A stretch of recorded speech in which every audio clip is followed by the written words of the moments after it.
calorie breakfast, others give you room to spread out, space to stay productive, or extended stay comforts. So whether you're a traveling fan or part of the team, Marriott Bonvoy celebrates the moments that live on before and after the game. Marriott Bonvoy, where game day checks in.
Seven o'clock in St. Louis. You are listening to The Morning After, presented to you by Brown and Crouppen on 101 ESPN and the TMA STL YouTube channel. Tim McKernan, Doug Vaughn, Martin Kilcoyne with you on the program. Little Jackie Papers is on the ones and twos, and it's a program that welcomes you to participate in a wide variety of ways by texting in to our Air Comfort Service text inbox at 314-399-9646, by calling in to the Collier and Thompson phone lines, where Chairman Kurt will filter your phone calls at 314-974-0101, opening up your YouTube app, typing in TMA STL, and then watching the program. And if you'd like, you can talk it over in the Michelob Ultra YouTube chat. And then you can email in for our Design, Air, Heating, and Cooling email of the day, the morning after at InsideSTL.com, which comes your way on the Polos Plus dossier at approximately 9:45. And, Doug, this is becoming a tradition unlike any other. What? The Lifetime Roofing Lead. Oh. Online at lifetimeroofingstl.com. They sponsor a critical decision. You have the motorcade coming up short and a questionable no call at the end of that game. You have the Wild collapsing down the stretch in Denver and why their season coming to an end. My Polos Plus dossier has the Doggies with their win last night. Unbelievable. And then the PGA Championship and what Alex Fitzpatrick and Aldrich Potgieter are doing out on the course at Aronimink. They're tied atop the leaderboard as they look to make history. Okay. Well, you haven't mentioned the lead yet, which is, of course, in St. Louis. It's the play of our St. Louis Redbirds. Doggies. St. Louis Redbirds. Doggies. Battlehawks play Saturday at home. Livertor was working on a nice little game until he ran into Nick Kurtz with the bases drunk. I like that bases drunk. Yeah. And despite the 13-hit barrage, our Redbirds could manage only a couple of runs, and we take a 6-2 drubbing. It's not exciting. It's not an exciting game. It's not a particularly huge game or a pivotal game, I don't think. Nonetheless, in our market, this, I believe, would be the lead. I would imagine Dustin McClendon and his team at Lifetime Roofing are furious with you right now. Well, Jackson had motorcade as the lead. Can't believe it. I think the call should have been made. Talking about the 3-ball? No. The trip at the end of regulation. If he get tangled up. He should have boxed out James Harden on the rebound. There's the lead. He let James Harden get the rebound on his own shot. James Harden, not necessarily known for being the most grittiest of basketball players. no, but he can score. Boy, howdy. He can score the basketball. I don't like when people say that. World class. Score the basketball? Yeah. You don't have Putt to the say golf ball. You don't have to say Hit the baseball. Right. You don't have to. Shoot the hockey puck. Or a nice shot in golf. Oh, good golf shot. What other kind of shot would it be? How about a hockey trade? I don't like hockey trade, no. Jump off the bandwagon, Doug. That's from the mayor of Melville. Well, I'm not saying I'm on a bandwagon or not. I'm saying in the St. Louis area, when you're on a St. Louis station and the Cardinals are playing and there's not another just enormous sporting event happening somewhere else, this is almost always going to be the lead this time of year. The Doggies one. Well, okay. The Dotems tomorrow. Another option. Yeah. Are we going to Kind of a preview show. No. This is a preview show. Michael Wellington in studio, both in the 10 o'clock hour of this program and then the award-winning after the morning after from 11 to 12 on the TMA STL YouTube channel. It's doing business as the audio bake sale. Okay, we're going to do that show again. It kind of hangs over my head like the sword of Damocles. The fact that we've got another hour. Mm-hmm. Well, all the cool kids get to do that show. I have after onboarding, and then I picked up on your show, and caller Adam seemed to be doing a bit, or the phone lines weren't working. So I tried to assist him. Well, what'd you do? Texted Papers, and I said, what's the number? I was simply going to call in to see if the phone line worked to determine for sure if it was a bit. Jackson texted me back about an hour after the show and said, sorry, pal. Kind of busy. I just wanted to help. He flew I you just off. wanted to help. That. I dialed 1-800 after, and nobody picked up. Now there's friction in the room. Yep. This isn't good. Tried to help. Martin said, what's the number to call? And he texted me that at 11:41. I responded at 11:56. And said, sorry, so, pal. Hour after the show. That was Mountain Time. Don't know. Mountain Time. Don't know So if did that's accurate. Did we determine if it was a problem with the phone? It's or for was- sure. I got to get that fixed. I thought it was a bit. I got to be honest. No. He does a lot of bits, but that wouldn't be one of them. Because that is an issue we've had with those phone lines before. Then we had the power outage. I think it reverted back to that. Doug, the power outage ended the phone lines. Well, it didn't end it. It certainly made it revert back to before I had them fixed. 2026.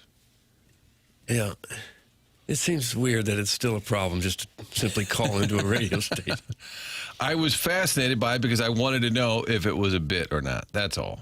Maybe That's okay. caller and Adam can call into this program, Doug. 314-974-0101. Dan Jansen has made this presentation, his personal update on what's going on at the 8th hole at Glen Echo, so that's been fun. Well, it is the final round today, so I feel like that could be the lead, and it could be an opening for Dan Jansen to call in again.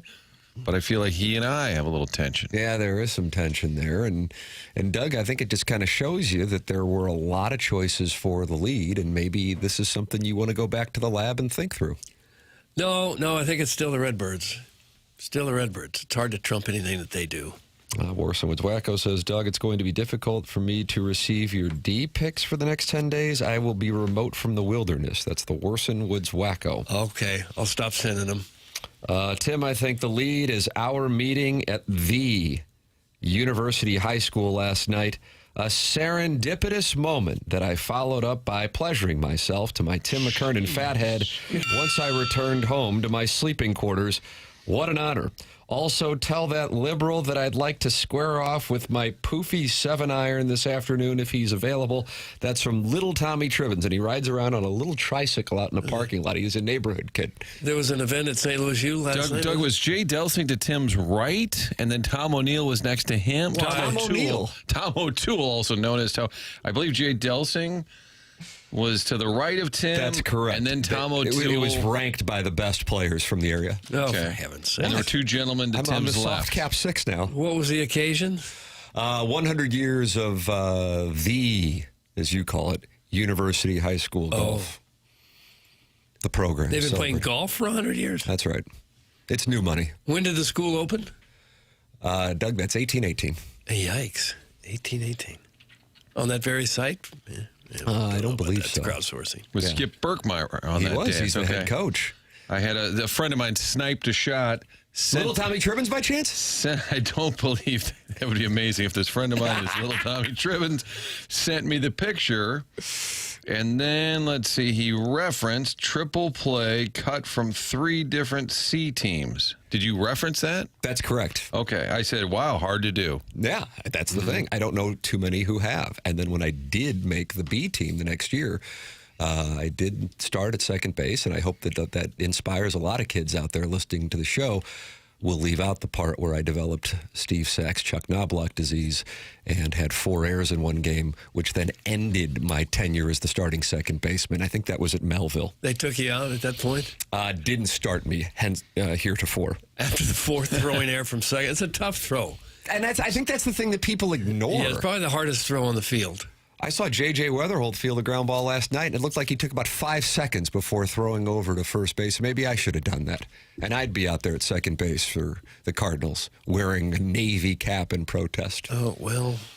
Timmy, let's learn how to sell spots and dots. It's time. I think it's time to talk about it. The Morning After with Tim McKernan. Did you lose that game? You made 4 errors in? I certainly couldn't contribute offensively. Oh, gosh. I was more interested in my stats than the team's success. Right. I just think that's the right way to go about it. After the 4th error, do you come in throwing your glove or throwing your hat down? How do you respond to that? When you have 4 errors in a game, is you diversify. So sometimes I'd make, as you acknowledge, that difficult throw directly into the dirt because there's a lot of room between second and first base. And then sometimes I'd throw it over, Doug, it was John Cleary's head, maybe 30 feet. Oh, really? So that kind of kept him on his toes. Is this one going into the dirt, or is this going 30 feet over my head? Yeah. But at least you caught the ground ball. It wasn't anything I did wrong.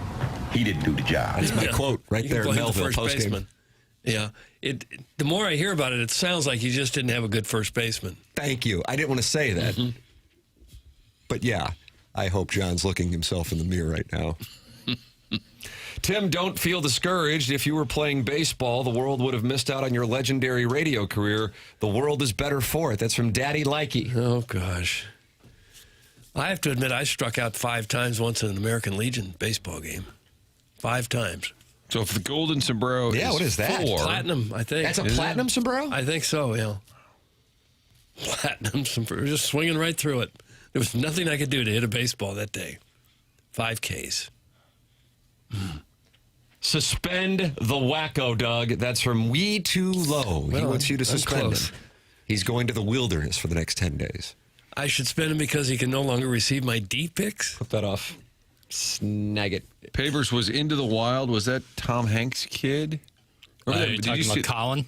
Yeah. Was that the movie where the kid's is stuck out in the wild and he gets emaciated? Have you seen that movie? Yeah, I've heard of it. It's not Colin. That's Emil Hirsch. Oh, gee. Sorry. Is that Judd Hirsch's kid? I don't think so. Maybe. Doug, Bill and Ted on Broadway just sent in a text. Is Bill and Ted's Excellent Adventure now on Broadway? It should be. Keanu Reeves? Yeah, he just had a new movie, too. Is that Alex Winter? St. Louis and Kirkwoodian, I think. Am I right on that? Has anybody seen my Nurse? Nurse! I don't Nurse! know. I don't know. Yes, it is on Broadway. Wow. What a text inbox name, too, by the way. Bill and Ted on Broadway. 11 o'clock hour? How long are you guys on? I have to be working 7:30, so I only have to, get to listen to a half hour of you all. Yep. Doug said, let's do 5 hours. And No. It already hangs over my head like the sword of Damocles. You get to hear about Iggy's dates with the Instacart delivery girl. How can you not enjoy that? Well, I do enjoy those stories, for sure. Suspend Dan Jansen, then fire him directly into the sun. Do not pass go. Do not collect $200. That's Jugs in D.C. No. He does not want us to take his call. We should absolutely take his call. He's our correspondent for this tournament. And I, for one, like the updates. Doug, if a second baseman has 4 errors in one game, they are not allowed into our bedroom for our after-game party. That's from the Swing Haven board member, so it sounds like I'm out. You're out, Tom. 4 of them. But you did field the ground ball, though, right? Ground ball, Yeah, McKernan, he's got it. I think that's a half full observation. Because that's the hard part when you're playing second base. I'm going to disagree. I think that throw. The throw from like 30 feet away, that's the hard part. Apparently. Ground ball to McKernan, he's got it. Throw to first, my God! At a certain point, do you field it and then sprint over the bag, tell the first baseman get the hell out of the way, and just try to tag him yourself? Yeah, could you have run over there and kind of underhanded the ball when you got 10 feet away? I believe at one point in the film, the Sandlot Smalls, with that hat that you like so much, ran the ball in from the outfield to hand it to one of his teammates. Yeah. That's the approach that if they would have given me another start, I would have taken. That's what you need, the Benny the Jet type of character to take you aside. And well, we had John MacArthur on the team, and Doug, he would later start at quarterback at Northwestern, am I right? I think so. But athletically, I was more gifted. Yeah. And so I think it was a mistake that after the 4 errors that they chose somebody else to play second base. Politics. Thank you. See? Yeah. I bet Weatherholt will try to have 4 errors in one game so he can be like Tim. That's from MD 2020. Let's look up the record for errors in a major league game. Ooh, what do you think that is? When do you give him the hook? After about 3? I think there can be a play where a gentleman can have multiple errors. Oh, yeah. So that could really help our cause. What do you think? I'll set the Fumble it, boot it, and then chuck it. There's 2. In the history of the game. Yeah. There's got to be. Most errors by one team. No. I know, but I'm just... What if Tim's name popped up when you did an AI search? St. Louis University High School versus Melville. It's baseball history is so weird because you get, like, we're getting into 1905. No, that counts. The 4+ errors is what it says here. It's not very good. Give me a moment here. Okay. All right, Doug, while Jackson... A lot of red legs and red stockings and things. Perfectos, the St. Louis Perfectos. While Jackson looks that up, I'll let people know what it's doing on this Polos Plus dossier. Michael Wellington, a friend of the program, a longtime fill-in host on TMA and the chair of Birdies for Bipolar, will be in studio with us in our 10 o'clock hour, and he's also going to join us on After the Morning After as the Dotem. Doug, balls in the air in 27 hours and 15 minutes. So from McGreevy today, give us 6 shutty, get on the plane, and show up at Oak Valley. It's pretty simple. So I do have an update on that, Martin, and I'm glad you reminded me. He said he is legitimately considering it. However, he really just wants to play, and so he might go to one of his local haunts and play 18 before heading down to the old ball yard to see those Kansas City Royals. But he said he, let's see, he may stop by and kiss hands and shake babies. Oh, okay. That's what he said. That's what he said. I'm just reading right out of the prompter. I don't have the ability to add. So if he does show, it sounds like it's going to be pretty early. This guy is... Get up and get after it. Hey, but guys. he's starting today at 2 o'clock Central in Sacramento. Sacramento to St. Louis. Let's say they get to the airport, Martin. We've workshopped this before. You think 7 balls in the air at 7? St. Louis time, 7-ish. So what's it, about 4 hour flight? I'm going to say we're landing 11-ish. 11. I'm going to call it 11:30. Just build in. Yeah, home by midnight-ish. I guess it's realistic. Again, we utilize that comp of landing in D.C. and going to bed at 2:30. And then getting up and being at the White House by 6:30 when the Cardinals took on the Nationals. So this guy can function without sleep. Plus, he doesn't have to pitch for. I was saying you don't pitch again for days. Yeah. You can sleep a couple Let's have a hours camera waiting for him at the airport when they land. You know, they're on the tarmac, Doug. Sure. You like to get the squad when they return after a little playoff series. That was always fun. And we'll just Andy attack. Cox loved it. They all really loved to see the press waiting for them when they stepped off the plane. What did you want to say to the fans? Is tomorrow a remote? I love a good Tim giggle at a remote as Jackson is mentally tortured. That's from the Hunchback of Von Castle. Jackson, your thoughts at the remote broadcast from Oak Valley for the Dotem.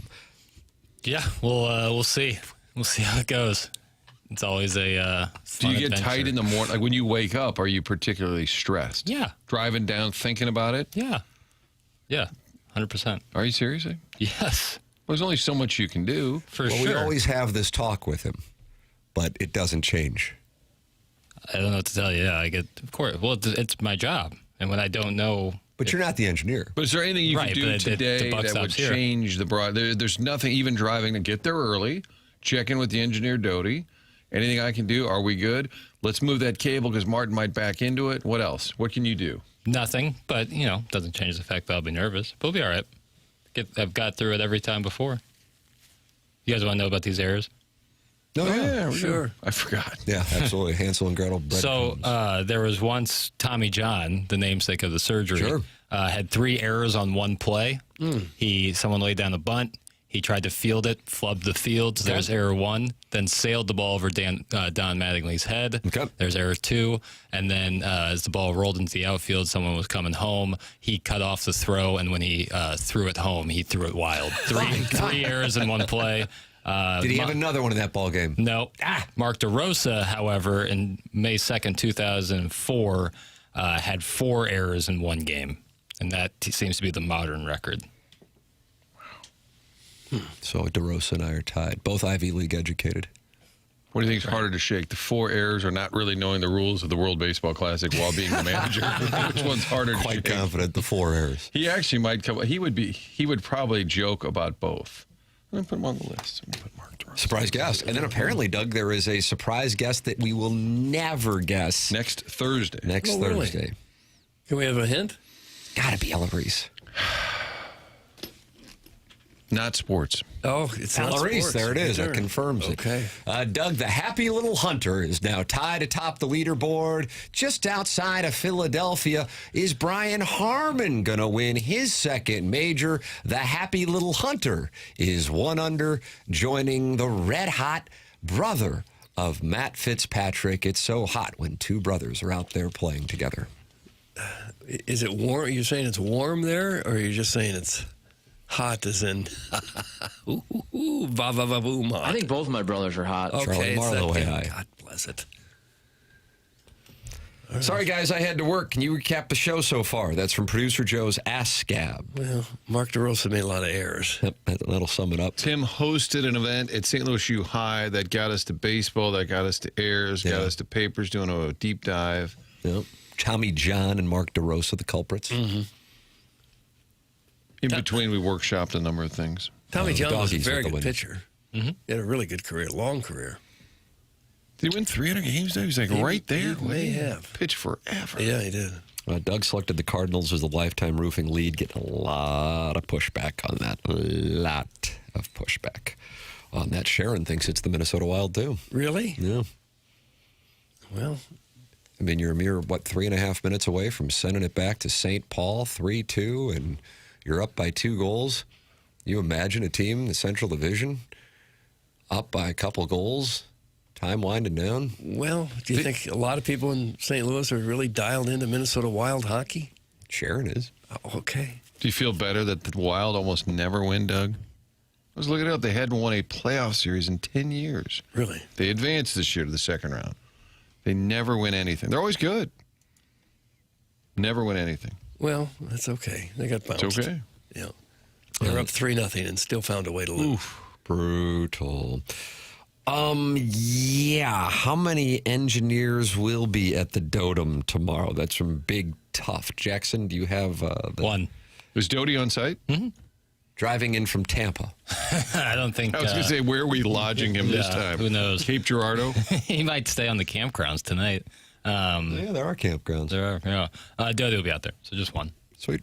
There's really never more than one. I wonder if any of our golfers will pitch a tent out there tonight and camp on the grounds. With this crowd, yes. Yeah, I wouldn't To the surprise part I me. think Tim was Steve and Damon has talked about referencing. doing that. To get that, be first in line for donut driving. Doug, I know you're going to eat, you said 5 donuts. At least. What will you go with first? You like a cinnamon twist? I like a bear claw. Yeah, really? Is that a donut or more a pastry? A donut. I'd call it a donut. I like a cinnamon twist. Oh, do you? I really do. What about that? Is it a cruller, Tim? It looks like just a log. What is it? It's a, Is that, of a- are you talking about like an old fashioned? You talking about maybe an a old long fashioned. Is john? it kind I of like the old fashioned like rectangular-ish? Yeah. Oh boy. Yeah, that's my play. Listen to Charlie. He used to eat bear claws 2 at a time. I used to eat bear claws 2 at a time. There he is, right there. It seemed like he was really trying to intimidate the audience by saying that. Dr. Brandon Pryor has, of course, his dentist office on Manchester in Baldwin. That's called 100 West Dental. But it's not just about dentistry now with Dr. Pryor. He can also help you get your sleep back. So if you woke up today or you just didn't fall asleep last night and you're like, I cannot keep living like this, check out Dr. Pryor at 100westdental.com. He treats sleep apnea with custom oral appliances, an alternative to CPAP. So no mask, no machine for the right candidates. If you think you might have a sleep issue or you've already been diagnosed, they'll do a complimentary consultation to see if it's a fit. At least go get checked because bad sleep catches up with you. You're not performing at 100% if you're not sleeping right at work, in the gym, anywhere. And yeah, this is still the best place for veneers, implants, full smile rehab, and the bigger dental work. Visit 100westdental.com and go see Dr. Brandon Pryor. It is 7:24 in St. Louis. Time check brought to you by Clarkson Jewelers. The program is The Morning After, presented to you by Brian Crouppen on 101 ESPN from the Stiefel Studios.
Well, audio seems to refute that.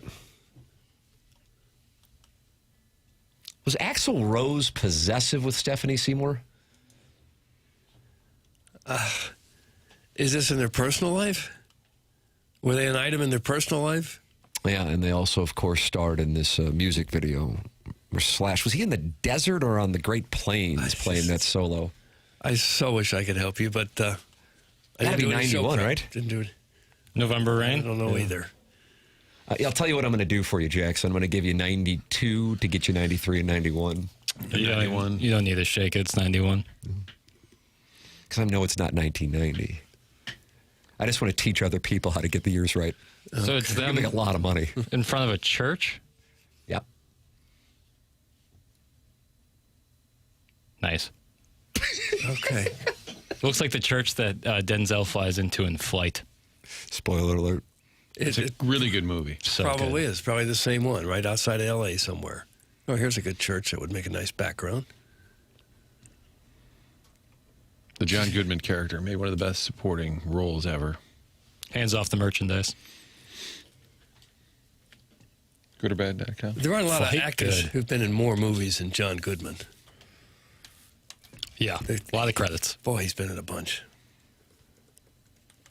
He's really skinny now. I was Seen just pictures going of to him? say Yeah, that. he has lost a lot of weight. And lives in New Orleans, but lost weight and stopped drinking. Seems like a tough place to do both. I would agree. Why does he hate Afton? Does he? Well, he's been from there, doesn't live there. And that means you hate it? Yeah. I don't know. He hates Tower T? How could anyone? Got a nice Dairy Queen there in Afton. Brazier. Oh, yeah, I John- think it's just ice cream. I don't think you can get a burger there. Well, then can you really call it a really good Dairy Queen if it's not Brazier? Well, if you don't eat the Brazier food, it still can be a nice Dairy Queen. You don't like chicken tenders dipped in gravy? I don't. No. Do you like chicken tenders dipped in gravy? Call in Callier and Thompson phone lines 314-974-0101. What you can also do is text in at 314-399-9646. Air Comfort Services sponsor that text inbox. And then talk it over with other TMA listeners in the Michelob Ultra YouTube chat. Michelob Ultra, 95 calories, 2.6 grams of carbohydrates. Doug, look at the glorious conditions out there. Oh, it's nice. Not a isn't it? cloud in the sky. No. Let me take a look at the flags over there. They're just barely, just a gentle hawk flying out of the southeast.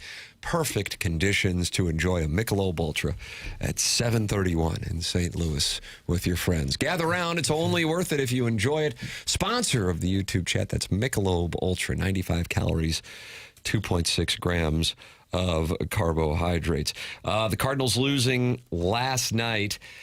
Listen, that's going to happen, of course. I have to tell you, I was irritated by an opportunity, not necessarily to break the game wide open, but they kind of messed around with some golden opportunities there after the church base hit. I understand why Mason Wynn doesn't score there, but you've got a real opportunity.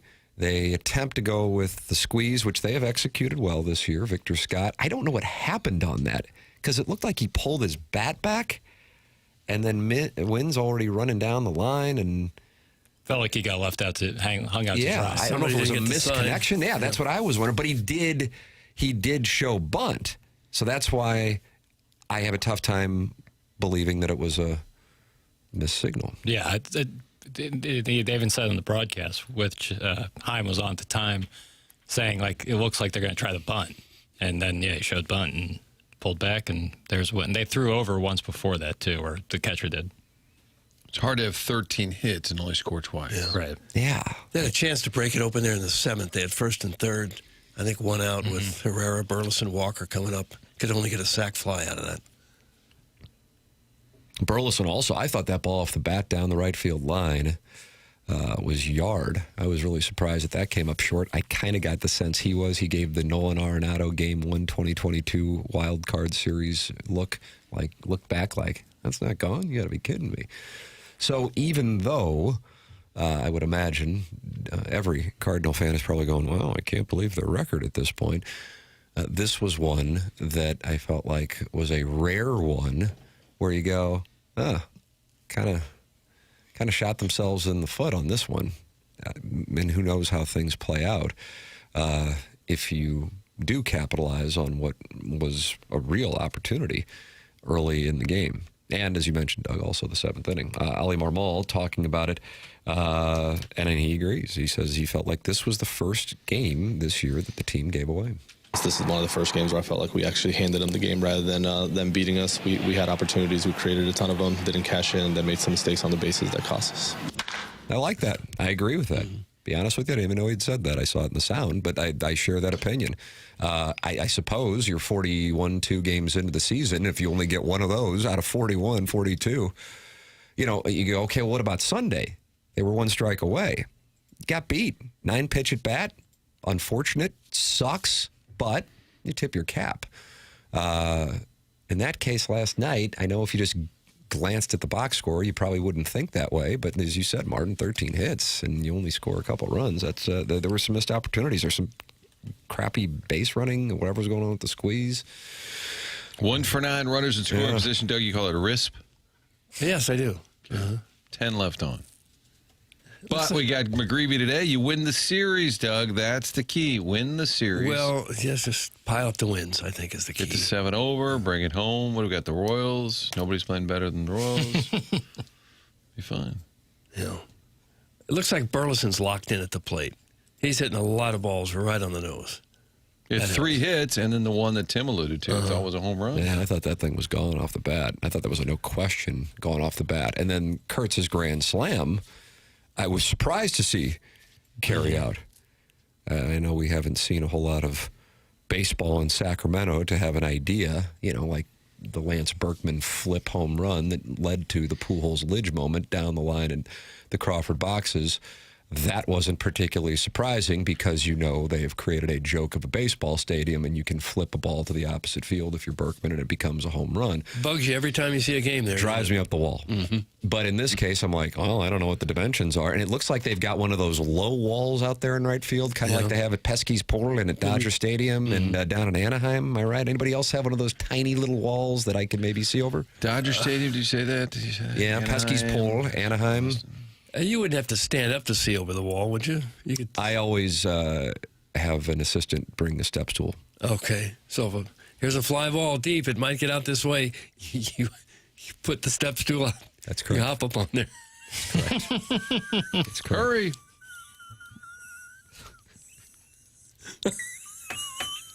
Doug's visualizing. Oh, it's okay. Here comes a little fella with a step stool to help. My assistant's not little. Okay. He's 5'7". That's huge. Oh, I can almost see it. One more step up. Doug, you picturing Butch Yachman running that out there? Oh, yeah. Remember Butch Yachman? Mm-hmm. Home run 24 of the 30 parks. Is that right? Mm-hmm. The Burley one? Nope. The other the Nick fellow, Kurtz one. Kurtz. Yeah. You got the Burleson, or did they not show? Yeah, I can give you the Alec Burleson one. That had a tinge of sure a-hole. That was my read. No. Got nothing else to do over here. Pushing buttons, playing drops. Yep. Sure. We talking about the double in the first? No, the ball that was caught down the right field line. Yeah. Maybe the second at bat, maybe? No, it was his third. That was a home run in 0 of the 30 parks. Okay, shows what I know. I'm going to take some time away. I will issue an apology later. You just couldn't see it. That's the issue. I didn't have the step stool. Doug Harry Hall, 2 under your leader at the PGA Championship. He wears that nice little cap, doesn't he? Yep. You like that? Harry Hall? It's just if it had a little fuzz top, it would just be perfect. It's like it's kind of a, what do you call this? They're in between a newsboy and a driving cap. No. You ever wear a driving Why would I need a cap to drive? And goggles and the gloves with the scarf. Like an old roadster? Only if I got out my old Stutz Bearcat. Harry Hall. Top of the leaderboard. Is it his time? Well, he's played, 6 holes? 12th of the way home. A little early, I'd say. Fair enough. Get involved on the program. Text in, call in, and talk it over with other TMA listeners in the Michelob Ultra YouTube chat. Brad Thompson going to join us. Michael Wellington going to join us. And your emails for the Design Air Heating and Cooling email of the day. That's all on the Polos Plus dossier, Polos Plus, sponsor of the dossier here on TMA. I'm working with that Andrew Hubbard, and I think we are about to launch some wonderful merchandise opportunities, including Navy Caps on the Road, which was designed by a real-life lady, Doug. Oh, it was? Yeah. Lives in New York City, graphic designer. I believe her brother is a loyal listener of this program. Heard we were looking for somebody to design TMA shirts and quarter zips and hats. And she is beyond overqualified, but she has come up with some wonderful designs. And I believe those are going to be available at polosplus.com, and they're going to create a TMA tab at the top of it. So a lot of the merch that you have seen us wear, Martin's wearing one of the quarter zips right now, will be available in addition to Navy Caps on the Road and some hats. Rope hat. You like a rope hat? You like a rope hat? Yeah, I kind of like it. Kind of says golf. That'll be available as well here coming soon on Polos Plus. Polos Plus is somebody we've been talking about now for a few months.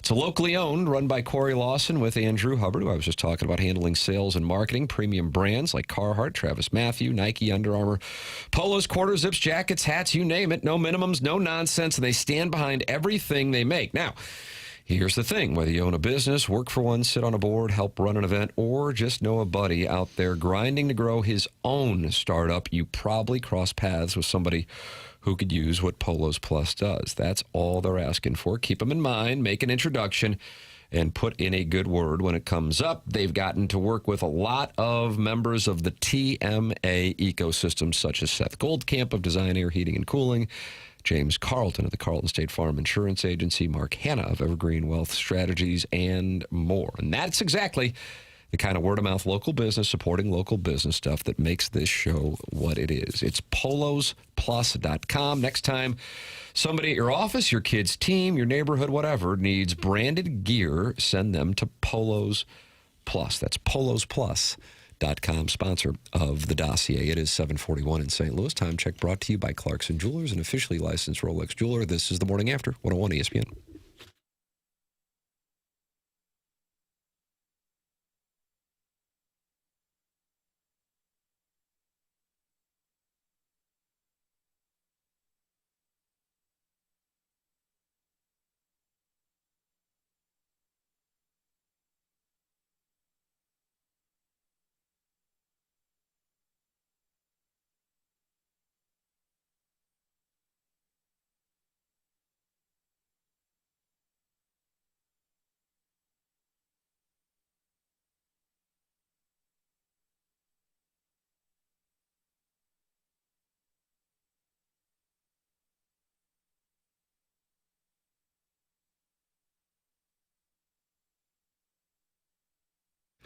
AutoLoanPro.com, the name of the website. In the market for a new vehicle, trying to get approved, want to get the best rate possible, want to put down the least amount of money, this is the place to go. AutoLoanPro.com. On that site, you've got a selection of vehicles you can pick out.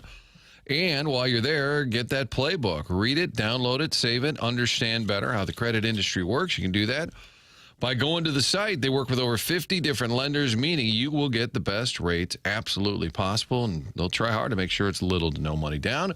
Get the vehicle picked out. Doesn't matter the situation or the circumstance. They're going to help you get into that vehicle. You'll learn more about how credit works.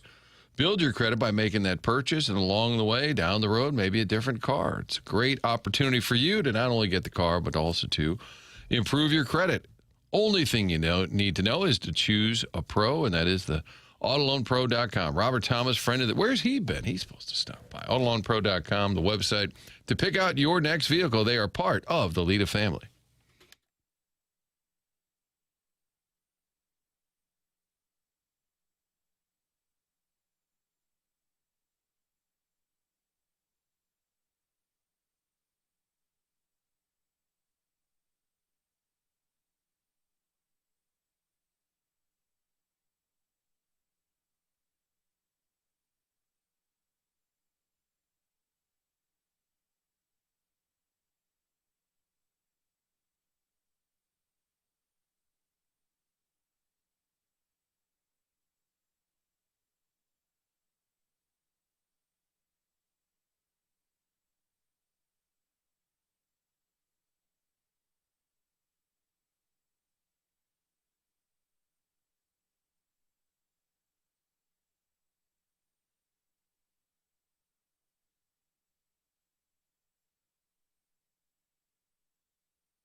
This is Jackson with a Sports Center update. That's brought to you by Universal Windows Direct. Cardinals lose yesterday.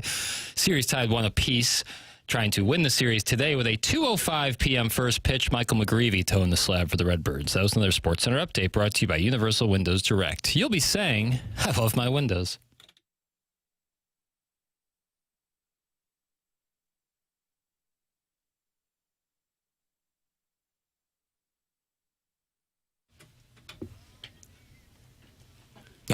The chairman of the board, sir. Oh, a little flute. Or is that a piccolo?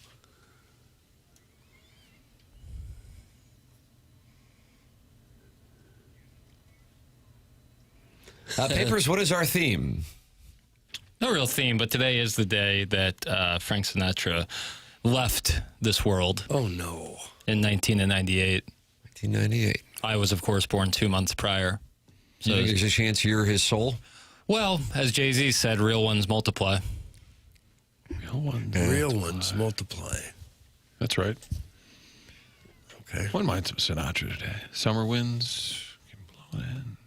Sinatra theme has just been requested. Jackson, can you accommodate? How about just crooners in general? All right, but okay. I wanted Sinatra. We can have. Didn't I send you a clip of a guy yesterday who was a golfer singing Sinatra? No, he didn't sing anything. He just said I was a singer. That was a prime example of Martin not listening to the audio and sending it over. I see it. I go, oh, that looks interesting. I'll send it to Jackson without vetting it. Yeah, My apologies. Just some guy who's a club pro. I thought maybe he was singing. Club pro guy?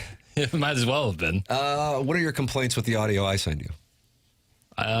You sent me mostly just like TikToks of podcast interviews that are pretty interesting. There's only been a couple of times where it's been like... There's nothing wrong with my audio clips. There's been a couple of times where they've been old, where I'm like, oh, this is just old. And it might have popped up in the algorithm now. And it appears to be new, but it's old. But that's the... And Martin always sends that. I'd only say a handful of times does that happen. I've stepped on it a few times. Yeah, it's only been a couple of times. What are crooners? Give me your other... If you're going to go crooners... Robert Goulet. Yeah. Harry Connick Jr. And that's like a lounge singer was kind of almost always a crooner, right? Did you say Michael Bublé already? I think he'd be a crooner. Well, I just wonder because it's your category. I requested, Tim, I wanted Sinatra. I was told I would get crooners, so now I want to know. I got a real problem with that. So what am I getting? Real problem. Modern day crooners, not many. No, they don't do a lot of crooning. They don't have to be modern. Andy Williams? Yeah, he's a crooner. Bing Crosby? Bing Crosby. The clam bake. Dean Martin? He was a terrible dad, Bing Crosby, is that right? Well, he was alleged to have beaten some of the children. That's all. That's all. Alleged. Johnny Mathis? Oh. Johnny Mattress, they call Paul him. Anka? Okay. Mel Torme? Oh, yeah, nice. Real nice. Okay. Well, I'm looking forward to it. Wayne Newton? Whispering Jack Smith? Man, I like that. I've never heard of him. That's the one I want to hear. All right.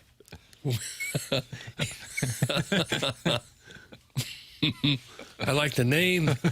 I like the idea. Best crooner is Chris Isaac. Baby did a bad thing. Friend of the skipper, Martin. Chris Isaac. That's from Mrs. Janny Shanahan. Was that batting practice? Yeah, go talk to Chris. I'm sorry? Yeah, man, I'll get a kick out of it. I remember saying, Tony wants me to interview, and Chris Isaac said, about what? And I said, don't know. I was hoping you'd help me out. Chris Isaac and David Lynch were very close. David Lynch used a lot of his music, yeah. What about that Chris Isaac and Atlanta Christensen? Wicked game, Doug.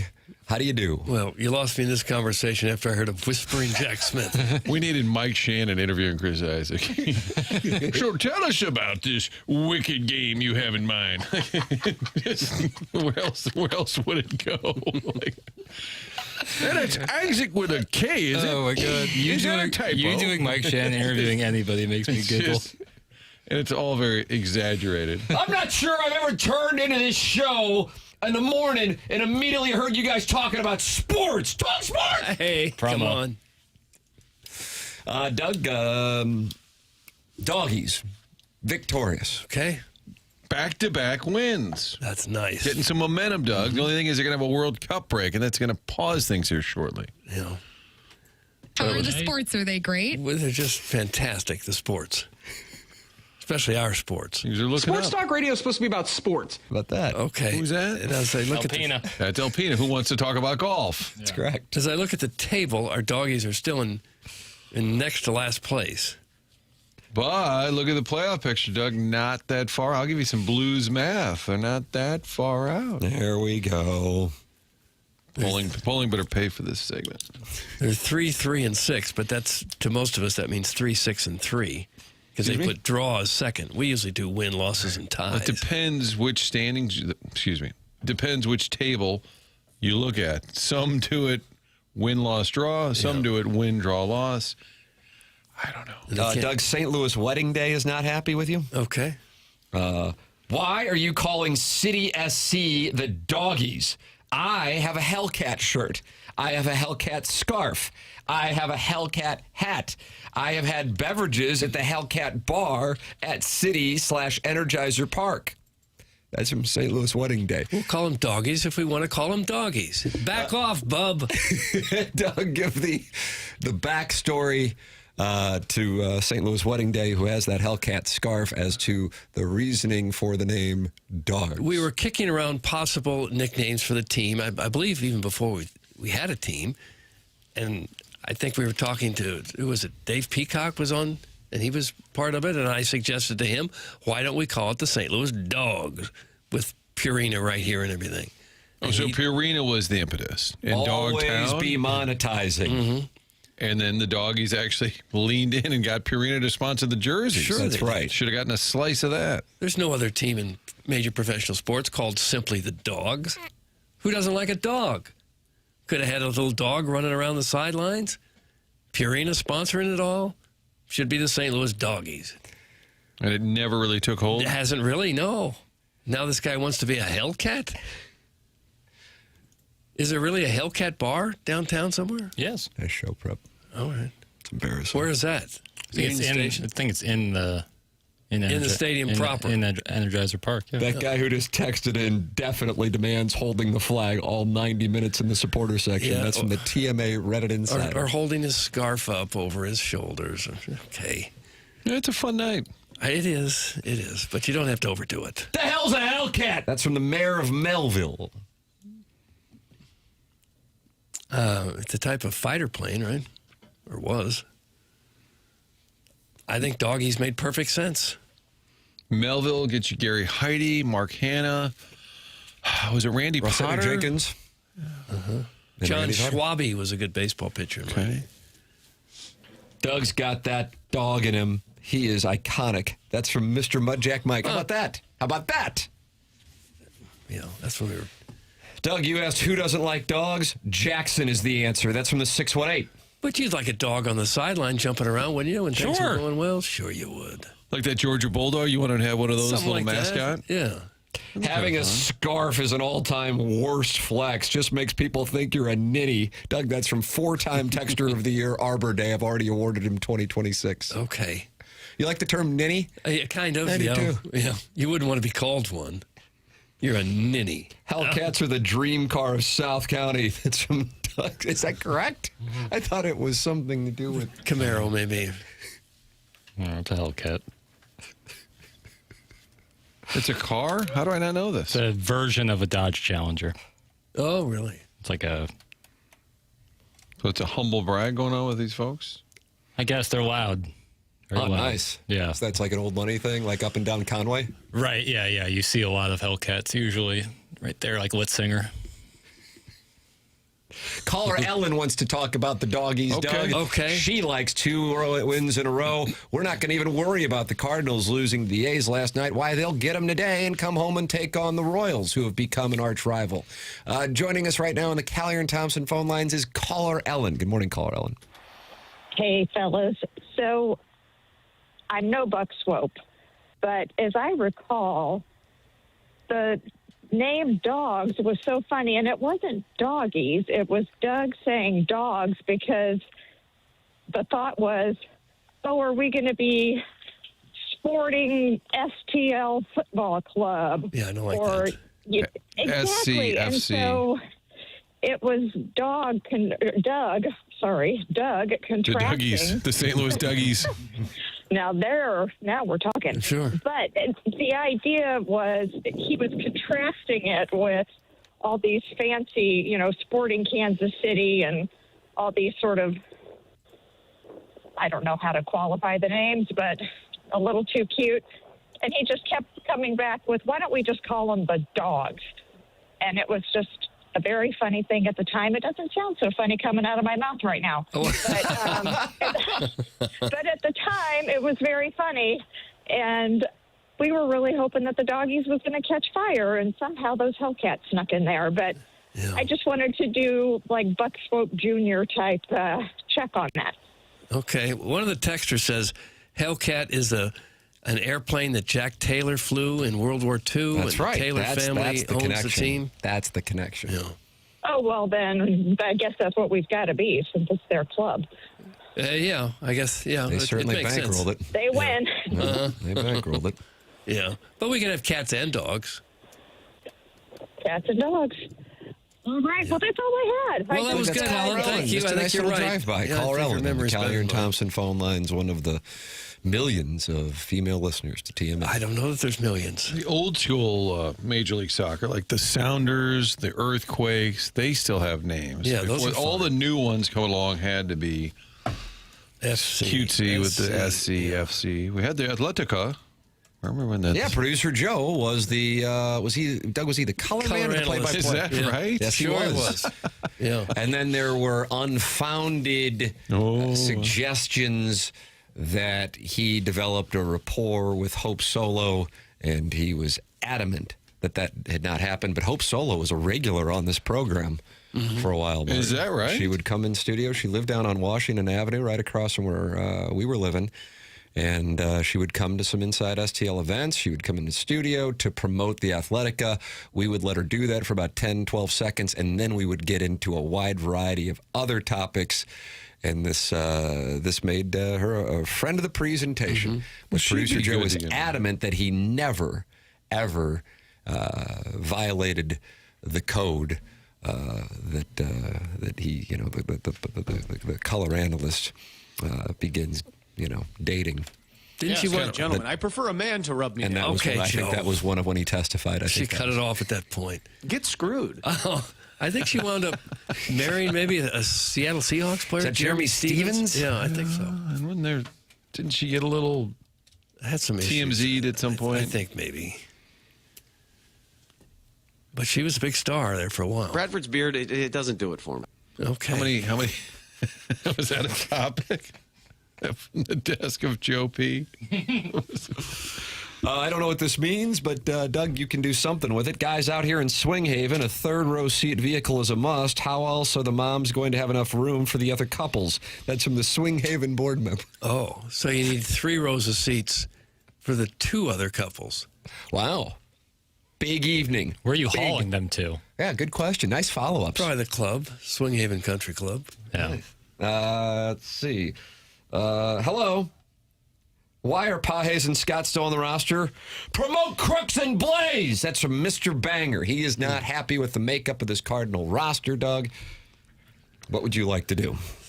Well, they're going to have to figure something out with Scott for sure. Well, it was interesting to hear Heim say that Newbar is starting a rehab assignment here in the next couple of days, is what I heard. Yeah. So But I think he's still a week or so. Sure. Maybe a couple weeks. Yeah. Well, starting the rehab assignment, so. Going to work his way through the system, they said. Yeah. Scott's 178 at this point. Yeah. You can't have that from an outfielder. You just can't. More importantly, on-base percentage, 243. Oof. Yeah, that's got to be among the lowest in all of baseball. You can't have that. Newt Barr immediately starts as soon as he's ready. Church goes to center. I guess that's what you do with that. I don't know what you do with the catching. We've heard the stories that they don't want to bring up minor leaguers who haven't been brought up yet so they can continue to work with them next year. But Crooks has been brought up, so you wouldn't think that he would slide into that difficult area. Victor Scott needs to focus on baseball and scrap his rap habit. Doug, that's from Andy Pence. I don't know if the rapping has anything to do with his struggles at the dish. But you just can't have an everyday outfielder hitting 178 with no power. Why is Nolan Gorman still on the roster? How many more years of runway will he get, Doug? Yeah. Another 0 for 4 day. Bet, bro. That's from Dirty Dan the Garbage Man. Yeah, well, he was 1 for 3 with a walk last night, but I agree with you. I've kind of seen enough of that, too. I'd like to see him bring up Jordan, see what he can do. Great. Newtbar gets in the lineup and is back on the IR 2 hours later. That's from the mayor of Melville. Well, maybe not. Boy, Martin, 1 loss, and now we're spiraling. Back to the old days. Yeah. This team sucks. Yeah. Light it on fire. Well, what time ever done for us? You have to get another bat in the outfield somewhere, don't you? Yeah. You got to do that. Right, and hopefully Newtbar is that. Yeah, and Church can handle center field every bit as good as Scott. Yeah. Maybe sneak Pozo in there a little more. I know he started this season slow. They kind of forgot about him. Put him out there the other night. Got a hit. I don't know. They don't even pinch hit him very often. No. Yeah, he is just hanging out. And last year, that was his forte. Pinch hitting. But Fermin kind of quietly hits. He's a decent ball player. Good ball player.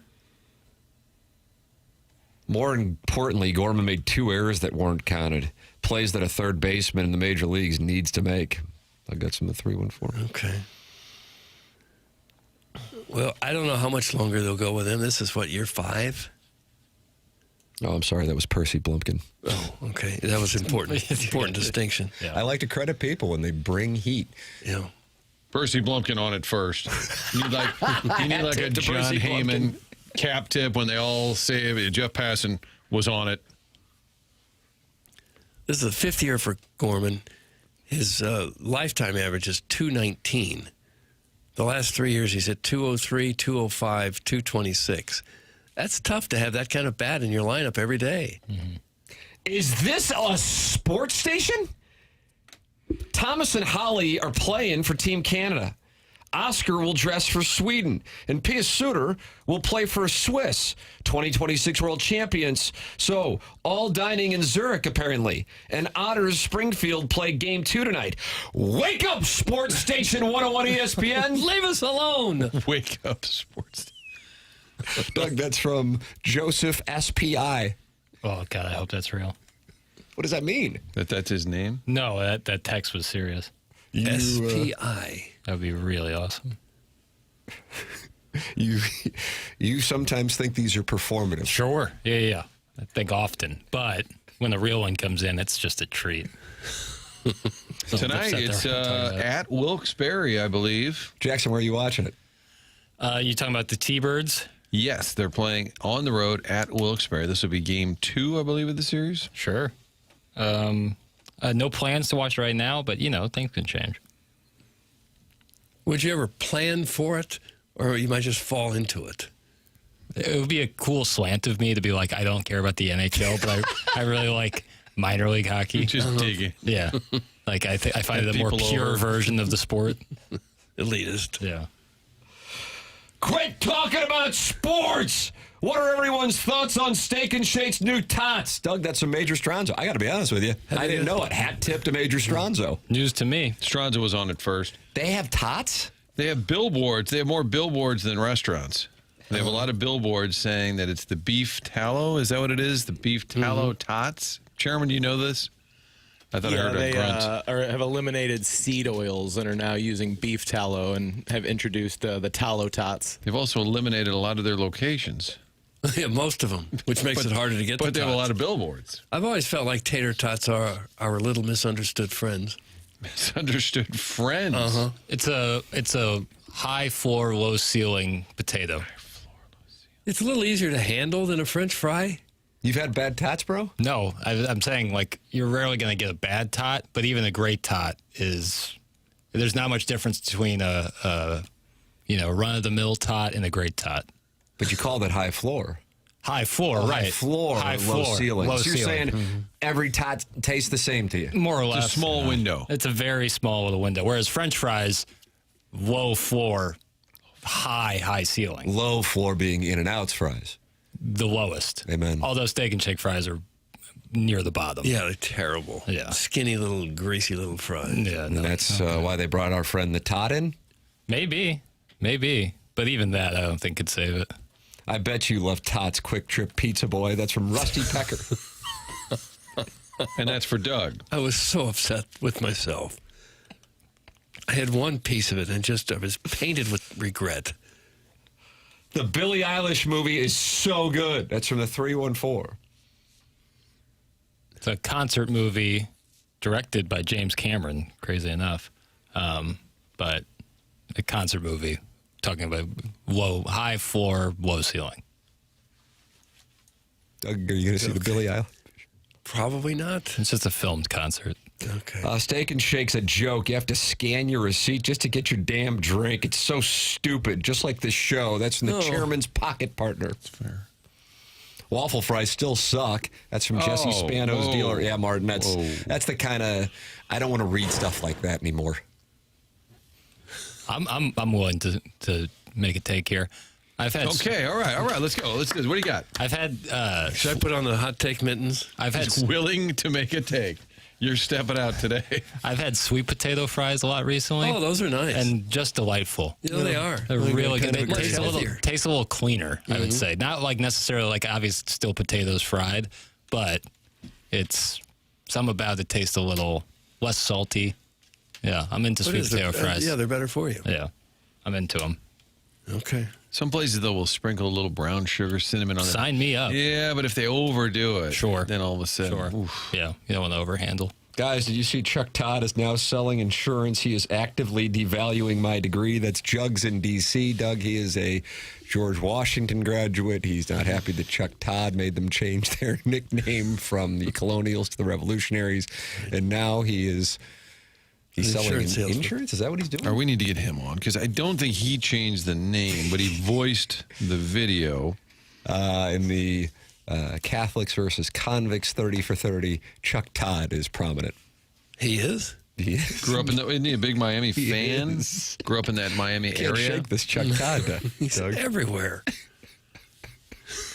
And Jugs is from Chaminade, I think. Oh, is that right? You know Jugs? No, I thought he said think Jugs is D. Lee? I thought he said that at one point, and I'm thinking very few that I can think of. St. Louis to George Washington. It's got to be a small amount of people there. Jugs, let us know. Why go to George Washington when you can go to Missouri and not graduate? You know? Yeah, you save a lot of money. Save an awful lot of money. Of course, the Libby Jackie sweet potato fries. Jesus. That's from Chairman Steve. He's over in Des Moines right now. Oh, it's a nice switch up every once in a while. You know? Mm-hmm. And sometimes it's a sweet potato waffle fry, and now you're cooking. I feel like Lester's does. Do they do a couple versions of sweet potato fries? Maybe a waffle and a... I don't think so. Where you been dining, boy? Yeah, what's going on with you? Where you finding these sweet potato fries? Went to High Point the other night. How'd that treat you? What kind of burger you get, huh? Just the regular double with cheese. Treat you well? It's so good. Mike Johnson don't play. So good. And they have sweet potato tots there. Dog. Wow, look at that. This conversation has come full circle. It's the best of both worlds. And this all started because a texter mentioned Steak and Shake has them tots. Yeah. High Point fries with that riplet seasoning are a delight. That's from former TMA member David Klein of Hedonism. Doug? I think he might be thinking of Max. I was at High Point there and I did not see let me tell you what I was going to do last night. Made reference, Martin, because a friend of yours was sending you images of me and Jay Delsing next to each other, considered the two best golfers to come out of St. Louis, at least in the last handful of years, now that I'm a soft cap. And my son joined me, my older son joined me, and I said, hey, why don't we hit that Max beforehand and do a little of the rip fries? Oh, my. Because the location is super close to. Right, U-High. That's right. But couldn't get there in time. Oh, and he was disappointed. Yeah, I said, well, you have many more years for me to disappoint you. Not live up to my word. That's like Lorenzo, the bus driver. Just tell me the truth, Colosino. Dad, I told you the truth, and now you're lying to me. I lied. That was the lesson from A Bronx Tale right there, and you can count on Sonny. Yeah. Now you can't leave. That's correct. Now you can't leave. The first sweet potato fry I ever had was incredible, and I've never had one as good since. I've been chasing that potato dragon for years. That's from Uncle Wally's Plastic Ear. Do we need to Can know lead you to a personal dangerous stories path. like that? Strung out on the side of the road Good for a sweet potato fry. with a little sign that says, "Please bring me some sweet potato fries." Well, I'm happier that he's going for the healthier fry. Otherwise, I think Uncle Wally's Plastic Ear was at risk of getting a sugarfoot. Get involved in the program. Call in if you're for Caddy in North County, 314-974-0101. Callier and Thompson phone lines. You're also welcome to text into the Air Comfort Service text inbox, 314-399-9646. Are you mad at Doug for not calling City the Hellcats? 314-399-9646. And then you can open up the TMA STL YouTube channel and talk it over. And you can just sit there and talk it over until 12 o'clock because that's where we're going to be on the TMA STL YouTube channel. The program's called The Morning After. It's presented by Brown and Crouppen on 101 ESPN.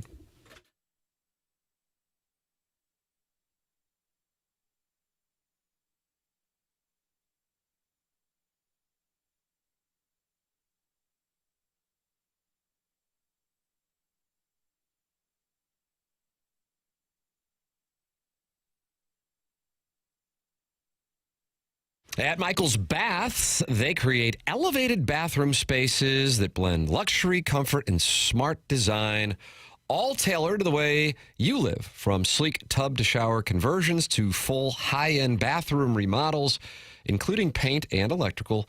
At Michael's Baths, they handle every detail, and now they're offering a new premium wall option designed to bring a custom spa-like look to your home. With 30 years of experience at Michael's Baths, all 5-star reviews, an A+ rating with the Better Business Bureau, Michael's Baths delivers craftsmanship you can trust without gimmicks or high-pressure sales. It's not a temporary fix or a quick cover-up. It's a complete transformation at michaelsbaths.com or call 636-775-0800 and ask about financing options, including 0% interest upon approval. The thing they pride themselves on at Michael's Baths is the high quality of the work and the less expensive cost. But they do not sacrifice quality for costs. They just save you money. Michael's Baths, family owned, insured, and where everyday bathrooms become something exceptional.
This is really nice. Is this Whispering Jack Smith? This is Whispering Jack Smith.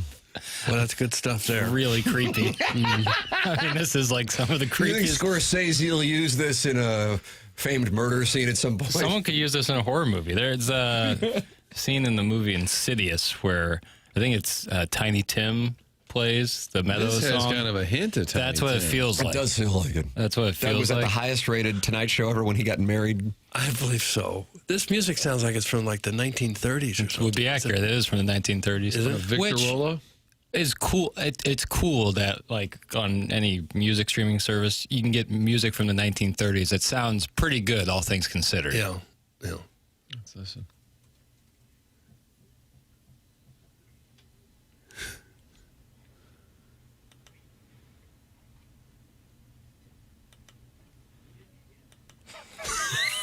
I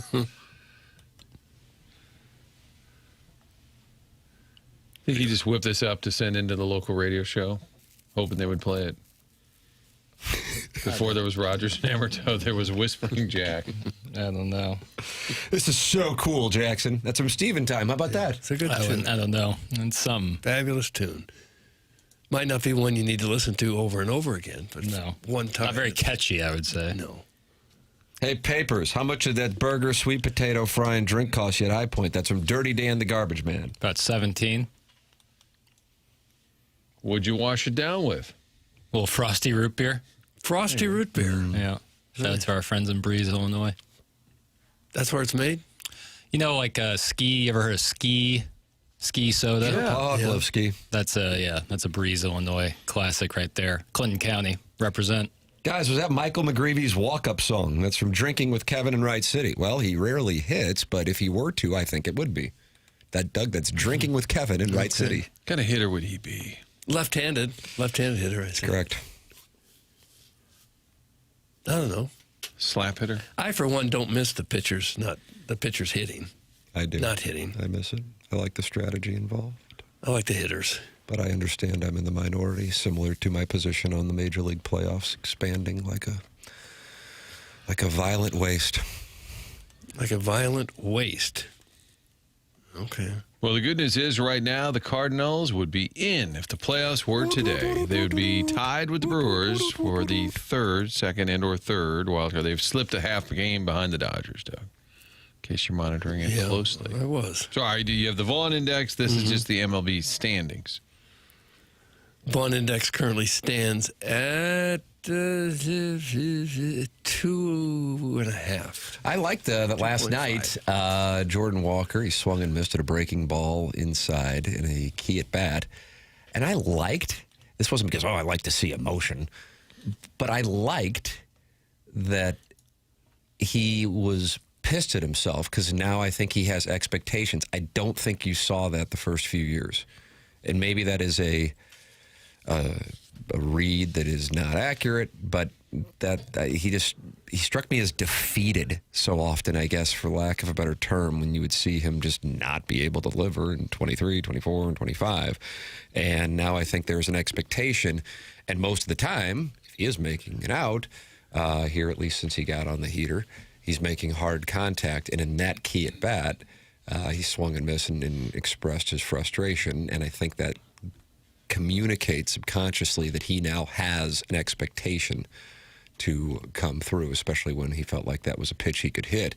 Ozzie Smith did an interview with Tamar Scherer of KMOV and talked about what is going on with Jordan Walker.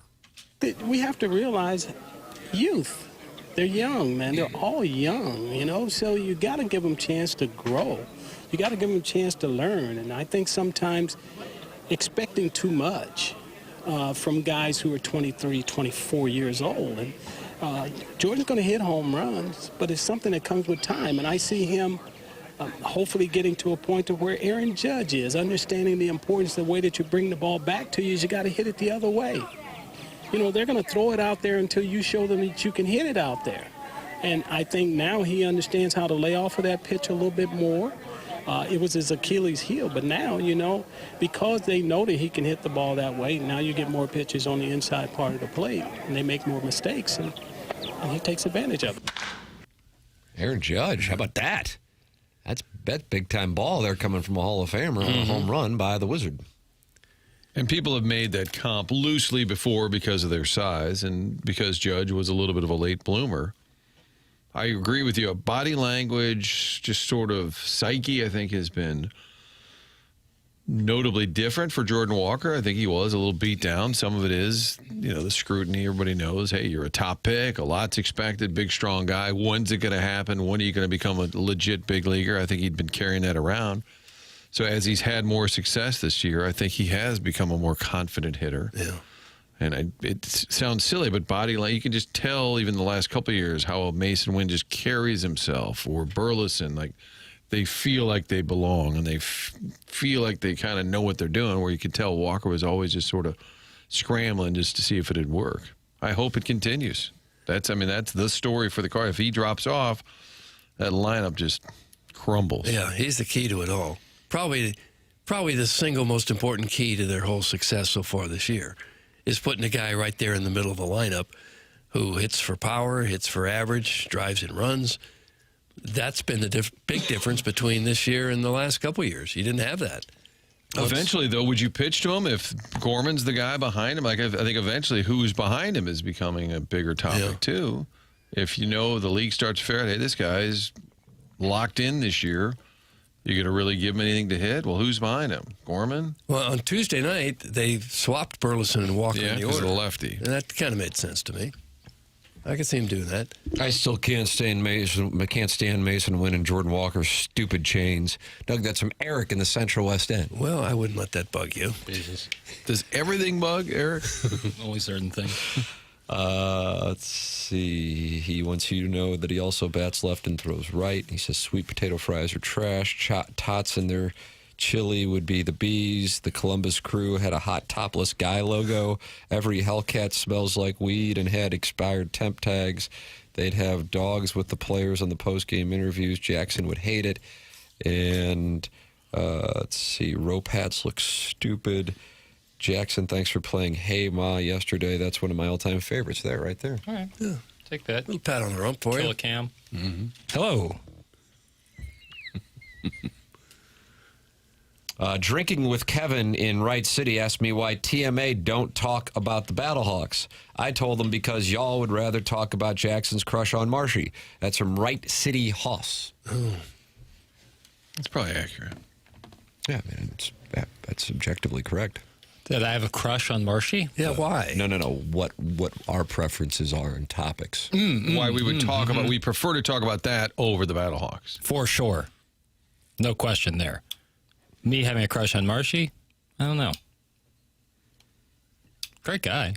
Yeah. Great guy. So if he asked you out, what would you say? What? Would you say we got to sit down with HR? Yeah, well, you got to make sure. Cross your T's and dot your I's. You guys have palled around.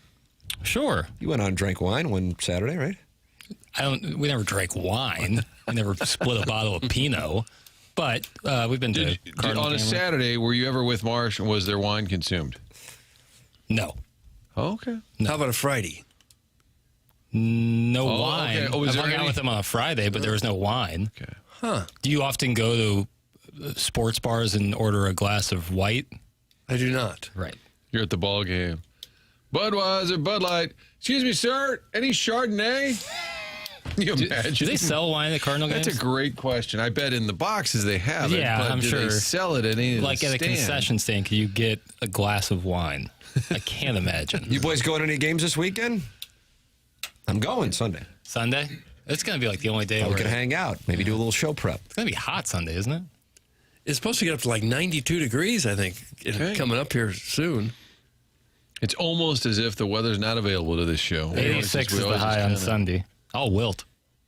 I'll be all over that. Yeah. And sunny. I heard a forecast on It's the a on the way in beautiful the- day here today. for a ball game. Thank you. Wish we could get some Whispering Jack Smith on the intercom there at Busch Stadium.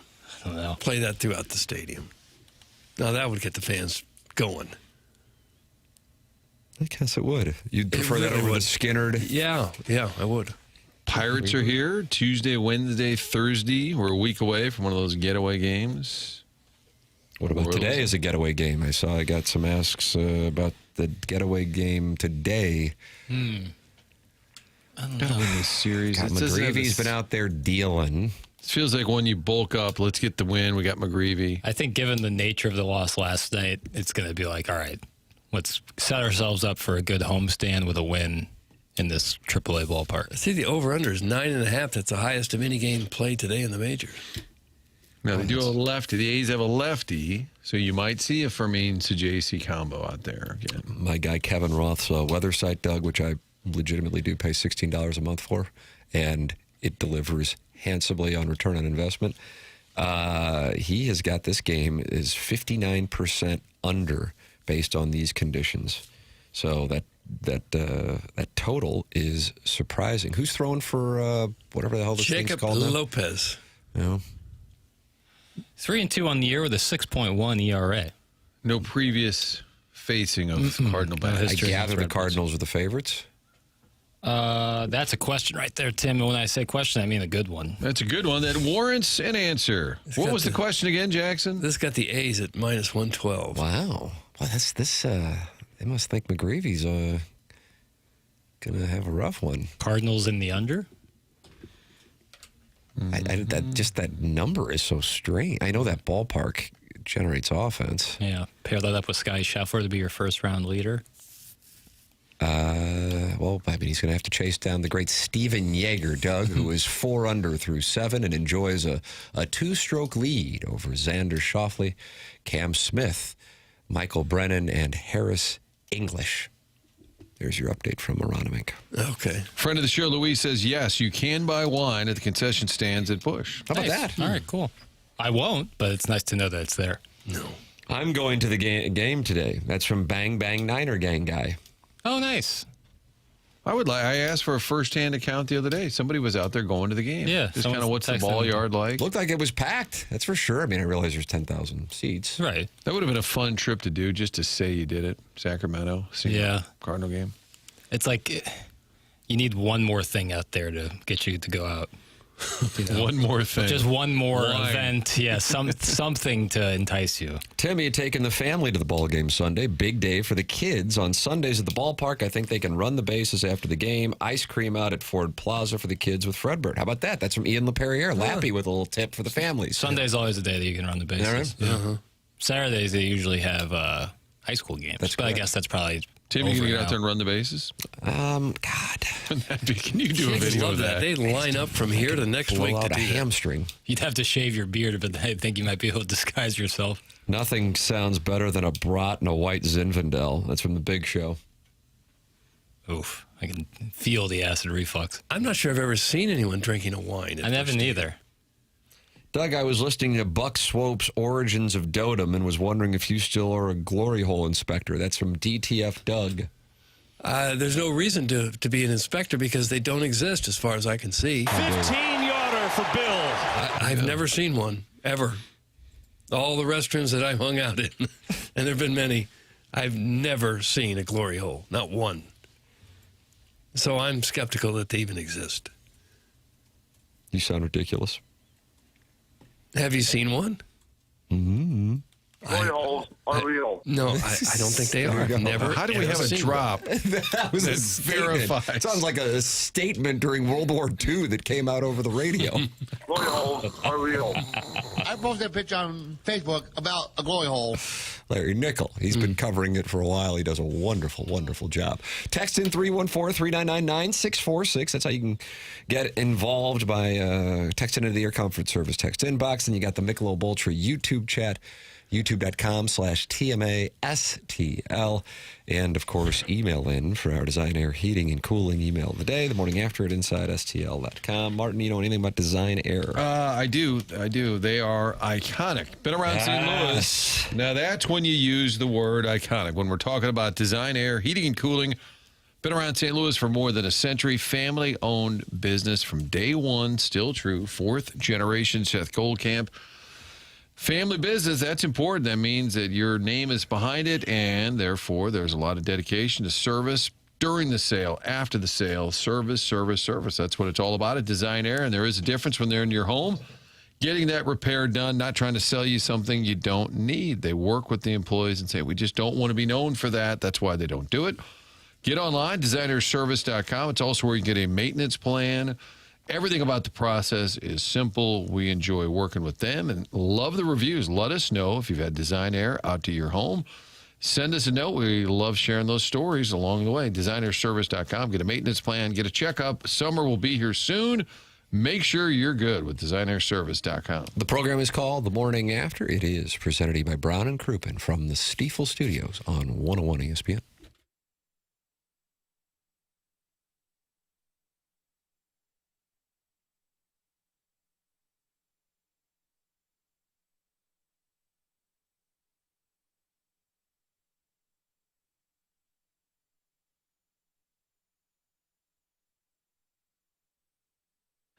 Village Bar, the spot to go for lunch, happy hour, friends, family, watching the game. Such a great place just to hang out. You know about that. And I've been telling you about the barn out back, beautiful barn that is the home to 1879 Distilling, award-winning premium spirits, Red Barn vodka. Man, this is the time of year to sample some of the different flavors that they have. Check them out, 1879distilling.com, or ask for it by name anywhere you are around town. Say, hey, do you carry 1879? And they also have the tasting room that looks like the general store right there, part of the building complex, the blue building right there in front, facing Manchester.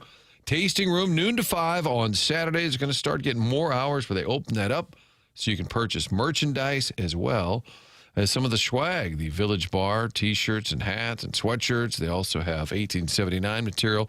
Really cool spot. If you're there Saturday, make sure you stop by and see the tasting room and opening up more hours soon this summer. It's 1879distilling.com.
This is Jackson's tribute to crooners, which was his compromise to Martin's request for a Frank Sinatra theme.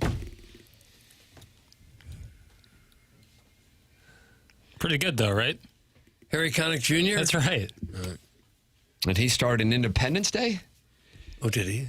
30 years ago. Bill Pullman's Independence Day speech. Okay. Steven Yeager, Doug, is your leader, as you expected, at the PGA Championship. He's 4 under through 7. Bryson DeChambeau, 2 over through his first 5 holes. Xander Schauffele is 1 back as the players are on the golf course in Philadelphia. Coming up here on the program, we will be joined by Brad Thompson as the Cardinals lose last night to the Athletics, Doug, with no city. They don't have a city. They're just the A's, the Athletics. Yeah. They'll be in Las Vegas. That's what Chip Carey said. He goes, next time we're here, we'll most likely be in Las Vegas. Next time we take on the A's on the road, most likely Las Vegas. 2028, we'll see you in Las Vegas. Okay. And if I'm not here for BT, can you ask him why the A's wouldn't be playing at their AAA stadium, which is in Las Vegas? Vegas, right. I'm trying to figure that out because it's the Giants' AAA stadium that they're in now. We'll get to the bottom of it. All right, thanks. Yep. Clip and save. It'd be interesting to see if Vegas can support a baseball team. They've already got, 2 other major professional sports teams. And now you're asking a relatively they're small... about to have all 4. NBA's moving there, too? Talking about expanding, likely. So it's tough to get fans at a baseball park 81 times a year when your town is not that big. Obviously, there's a lot of tourists there all the time. I don't know how many tourists go to Las Vegas to go to a baseball game. I think it'll be somewhat similar to football where you go to see your team play while they're in Vegas. Yeah. Now, if you're a Tigers fan, are you going to go in the middle of April on a Tuesday? Yes. Can we do a remote when they're out there? Doy. Now, remember, West Coast time. That's a 5 a.m. start. We'll plow through it. Scratch do that. it. No, we just stay up. But if the Red Sox are playing the A's, people will go, hey, it's Vegas. Let's go see the Sox play If I in try to Vegas. stay up, I'd be dead by 3. 3 a.m., I'd be dead. No, we just flip. We go nocturnal. Lisa says she's going. To Vegas? That's cool. And if you make that trip once, are you going to keep going year after year after year to follow Well, let's say I don't know. You have a yearly Vegas trip with your buddies, and you schedule it around when your team is playing out there. Okay, that sounds like a fun thing, but can you do that in large numbers year after year? That's what remains to be seen. Maybe it'll happen. Vegas is not populated enough for 2, let alone all 4 major sports teams. This time we live in pisses me off. That's from Buzz Killington, 69, 1.6. Don't want to get you down. I'm just wondering how it'll work out. I would say these sports leagues aren't in the business of losing money, so the fact that they're all kind of doing it tells me that they see a light at the end of this tunnel. But maybe I'm being... I'm too reliant on those in charge. Very attractive market, and the state is tax-friendly, so there are reasons you would want to be there for sure. Good song choice, Jackie. This was sung in Major League by Marla Hooch. Who is your favorite Rockford Peach? It's from Gus Chiggin's prospecting party. I don't know. I know this song from When Harry Met Sally. That's where I know that Harry. And you wore that shirt to the Chandelier Bar at the Cosmopolitan Las Vegas as you were doing a site check for our remote in Las Vegas when the Cardinals take on the A's in 2028. It's a different Nora Ephron classic. I wore a Sleepless in Seattle t-shirt. I think my favorite Rockford Peach was that girl who could really hit. Now, she wasn't cute like the other girls. That's Marla Hooch, who was just referenced by Gus Chiggin's prospecting Oh, was party. that her name? Yeah, she could drive in runs, boy. But he said Major League. He, I think, meant a league of their own. Aye. Okay. Gina Davis and her sister Kit. Yeah, well, she was the catcher. Right? John Lovitz didn't have interest in her. No. Madonna, of course, with the great Rosie O'Donnell. Yeah, when she's hanging, she was the third sack. And Penny Marshall made the movie, I think. She was Laverne from Laverne Shirley, and she was friends with Edmonds. Remember that? Doesn't surprise me. Laverne, I don't know how that came up, but he was friends with, and she was a huge baseball fan, maybe the Angels, and that's how he knew her. Ball game, he should call. What does he call in? What's he farming? Check in with the squad. Sure. We're quarter way into the season. Has he watched a game? Let's find out. A game. I bet he has. A snippet, a play? I bet he hasn't. I really would say no. All right. I'll fire off a text, see what's going. Guys, Rob Reiner's daughter was in it. That's from Lisa. She was, Tracy. My mom also in it. I told that story before. She was in the crowd? Mm-hmm. She get a credit? No. Oh. Extras don't get credits. I think you have to speak. Well, that hurts.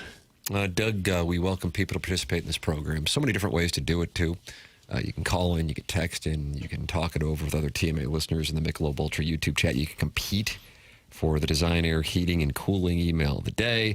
Then, even when we're off the air, at 11 o'clock on 101 ESPN, and then at 12 o'clock with After the Morning After on the TMA STL YouTube channel, you still can listen to the program via the Schaefer Door Company podcast. Jason Gosrow's team and Schaefer Door, LiftMaster partner, Schaefer Door, SCHAEFER, door.com. Sponsor the podcast here on the Morning After and throughout the day on 101 ESPN. Podcasts via the TMA STL app, podcasts via the 101 ESPN app. You can go back and watch the program on YouTube. Schaefer Door makes it possible.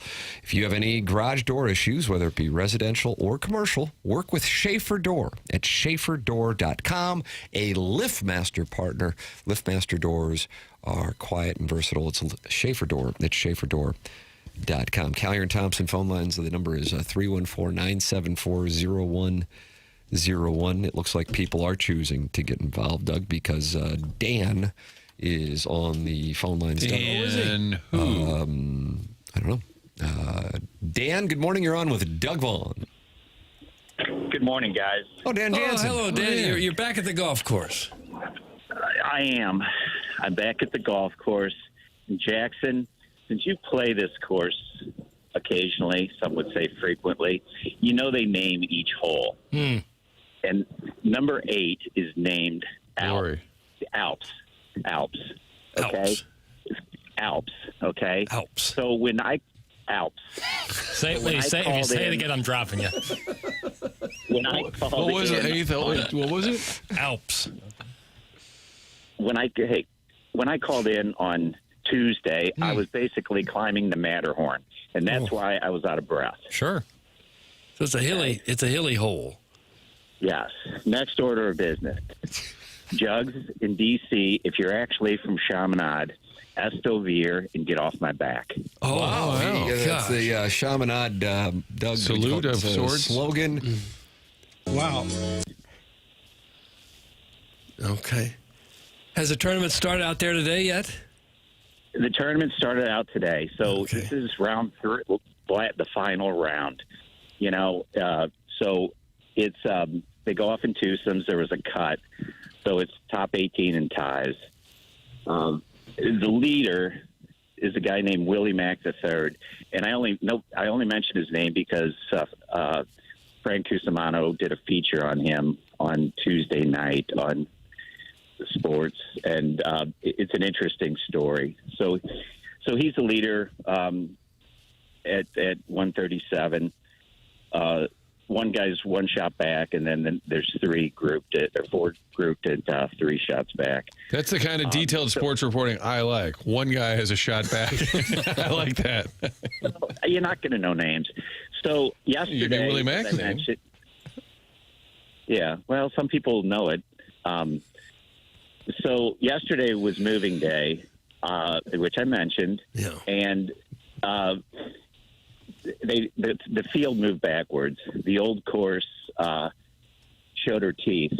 The wind kicked up at about 30 miles an hour, and so the field, all came back. And it was very interesting because these guys tore it up on Tuesday, but a lot of frustration out here yesterday. Yeah. No wind today. Ideal conditions, ideal scoring conditions, with the exception of the pins. Usually up front. 16 is up top left, right above the slope of the ridge, so that'll be interesting. Come here, big fella. Anyway. Now, the hole that you're on, does it have a name? Yes. Come on. What is it? Dan is not going to play ball with you. Martin's head has been down on the dais now for minutes. He is down. The man is down. Dan, you're going through pin locations on the final 3 holes. Doug, that's the top left, right at the ridge on 16. I always aim at the birdhouse. 17, gettable par 4. It is gettable. It got some bunkers protecting it. Yeah, the green's got a little bit of funk to it. Tim, the locals call it the Martin's house, not the birdhouse. Martin's house. Okay, we've been here a long time. We good? Sorry about the erstwhile Pobo there. All right. So, anyway, what else can I tell you? Well, I don't know. I don't know. Jugs in D.C. wants to know what did the fatty graduate? I'm going to say it's 84.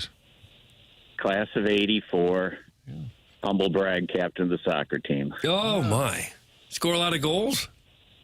Leading scorer. Really? How many did you get? How many goals? Oh, probably like 15. Oh, that's a good season. Heck of a you guys season. know my story. And then I went on to Rockhurst, captain of the Rockhurst soccer team. Humble brag. Okay. Leading score. No, I wasn't leading scorer there. Anyway, now I'm simply a 4 caddy.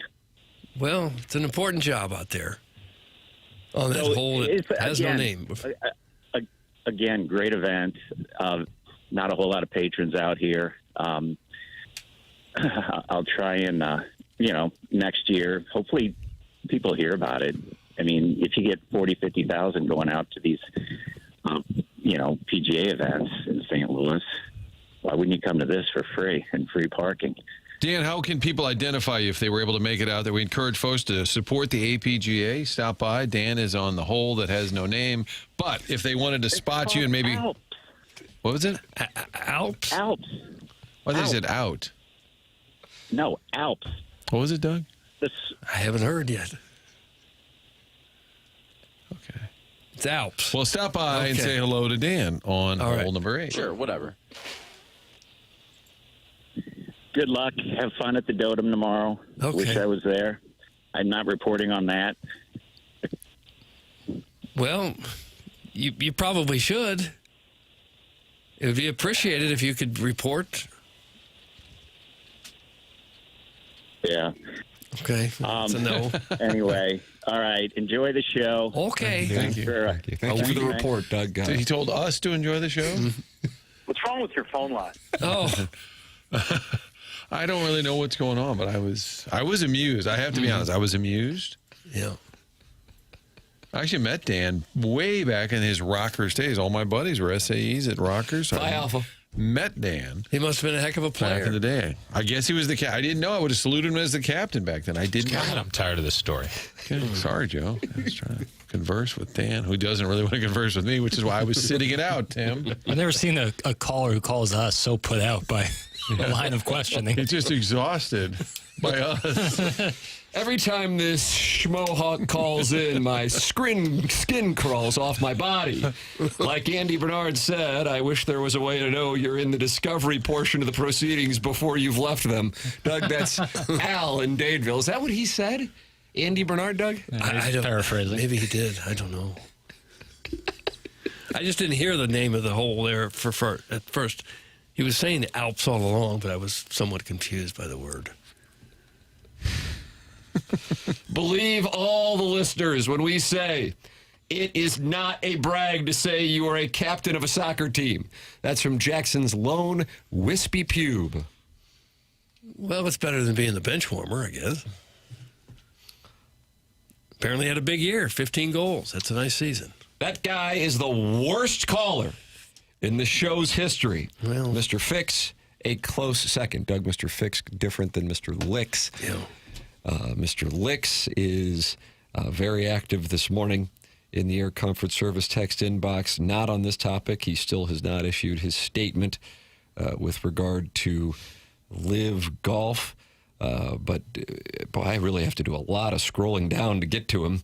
Warson Woods Wacko probably camping out for an Audemars Piguet watch. Audemars Piguet. Baguette, I'm sorry. Audemars Piguet. Thank you for the pronunciation correction.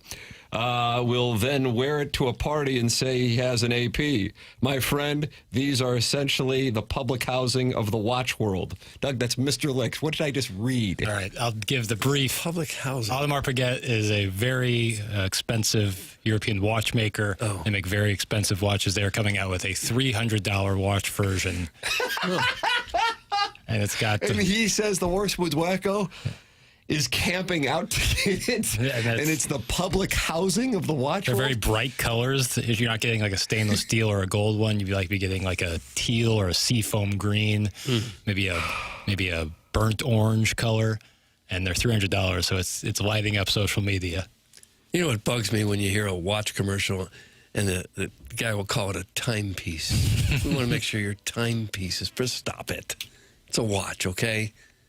I would like to apologize to all fellow Chaminade grads for whatever the hell that was. That's from Jugs in D.C., and he is now embarrassed. It was a golf report from a tournament going on right here in our town. But he does seem to be a little pissed off just from the moment he calls, and it has this weird SNL skit vibe to it. Like, is it really happening? Very exasperated with me. I was told to leave it yesterday. Doug, he seemed to get annoyed with you today. Yeah. I just want to make sure I was getting the name of the hole correctly.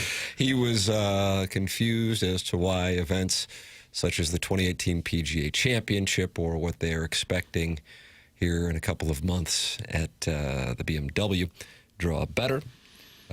And Beer Cat's not happy with the question. Hey, dumbass, the UFL doesn't draw like the NFL either. God, this guy sucks. Oh, gosh, come on.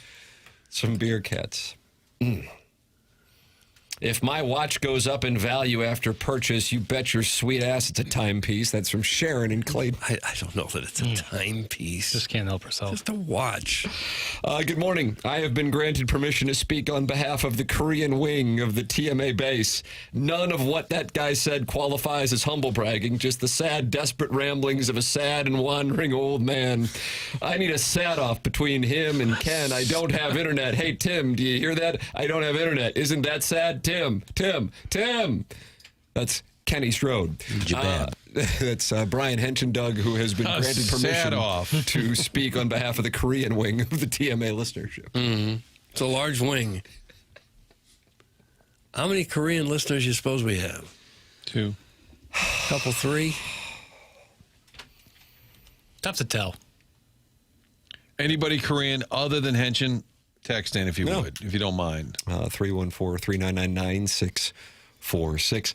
And, of course, you're welcome to call in like Dan Jansen did as he 4 caddies. Well, Doug, look at Bud Cauley. What a story it would be. Justin Thomas calls him one of the most gifted players on tour, but he had the car accident a few years ago.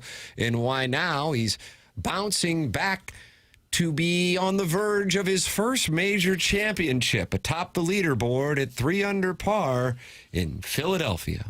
Well, they've only played a few holes. I don't know that he's on the verge of a championship yet. But playing well. What a story it would be. It would be a great story. I don't think I'd know him if I saw him. Nice show, pro. Has he been playing a lot this year? Playing well? Yeah, he is. It's trending. You have one Filipino and my wife as a listener. That's from Josh Bob Bill. Okay. Nice. That's nice. Nice to know. We have 7 downloads in the last 30 days from the Republic of Korea. Yeah, I kind of thought we were hot there right now. We're looking pretty good on the Pacific Rim. Yeah, big in Seoul. Seoul, people that sent there for work. Sure. Anything from North Korea? How the downloads there? It's tough to track that data. Pyongyang, is that the name of it? Yeah. We usually, we send 8-track cassette tapes over there, but who knows if they actually get received. People who listen over there are probably murdered. We've had a good last 30 days in Hong Kong. Have we? Oh, nice. Yeah, got that sense. Yeah. Felt like Gabe's call.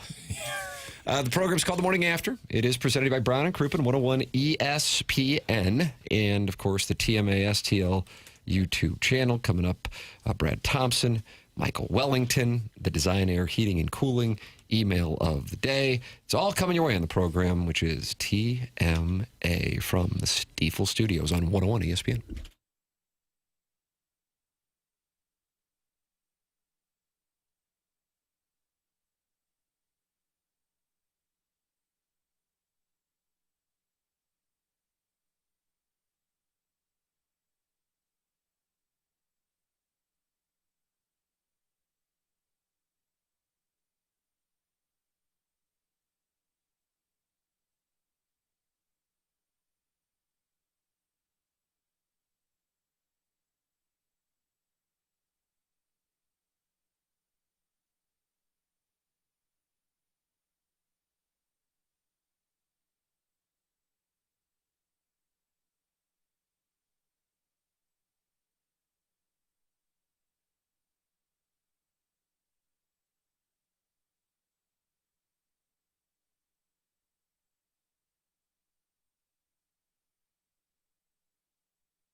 This is Jackson with a Sports Center update brought to you by Saliga Heating and Cooling.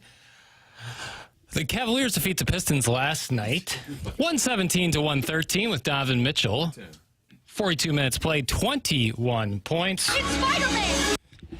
The Cavaliers now lead the series 3-2. That was another Sports Center update brought to you by Saliga Heating and Cooling, a Daikin heating and air conditioning dealer.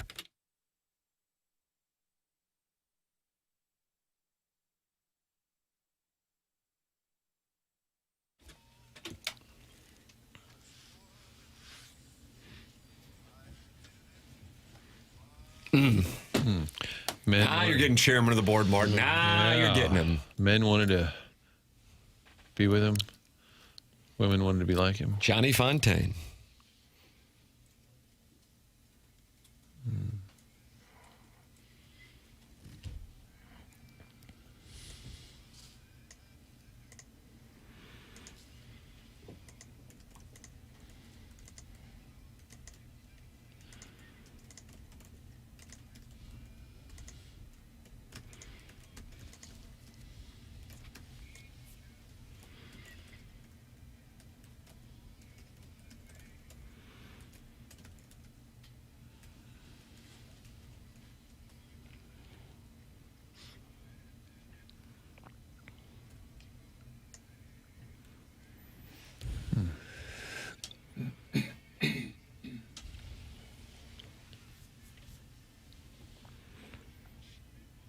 Doug, this put it in perspective for you? Well, it sure does.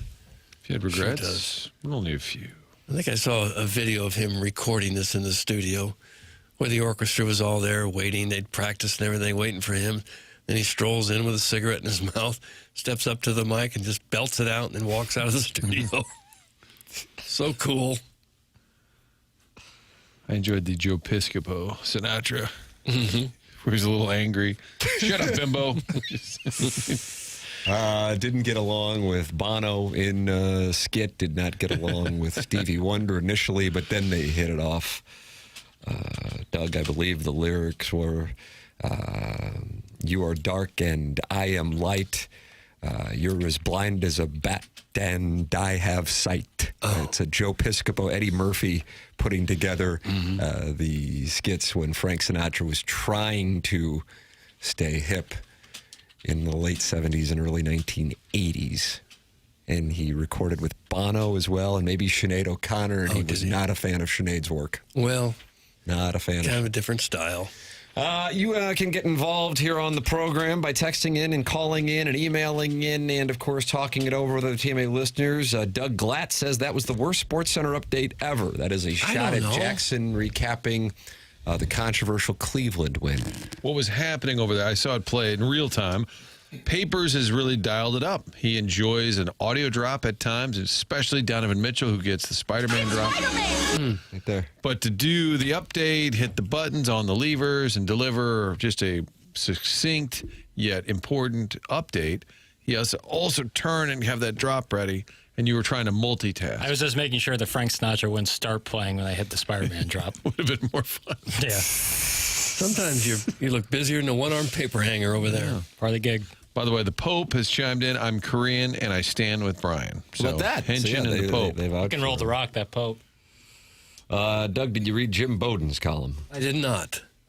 He writes on The Athletic the following. The lockout could derail MLB's significant momentum and needs to be avoided. Now, they have a report that they did meet here within the last few days for the first time to try to tend to the CBA that will come to an end here at the end of the year.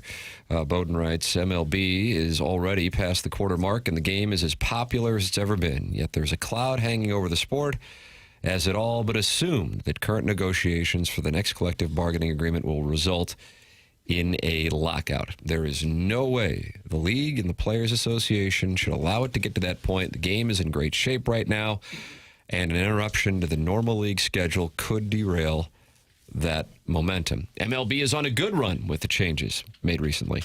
The new ABS system has been a huge success, just like the previous rule changes that have been instituted over the past 6 years. Game times have been reduced dramatically, approximately 25 minutes, and analytics and technology have given fans another way to enjoy the game. Fan engagements at an elite level. MLB's television, radio, and streaming ratings have been skyrocketing as a result. According to MLB Communications, viewership for MLB games is the highest it's been since the start of 2017.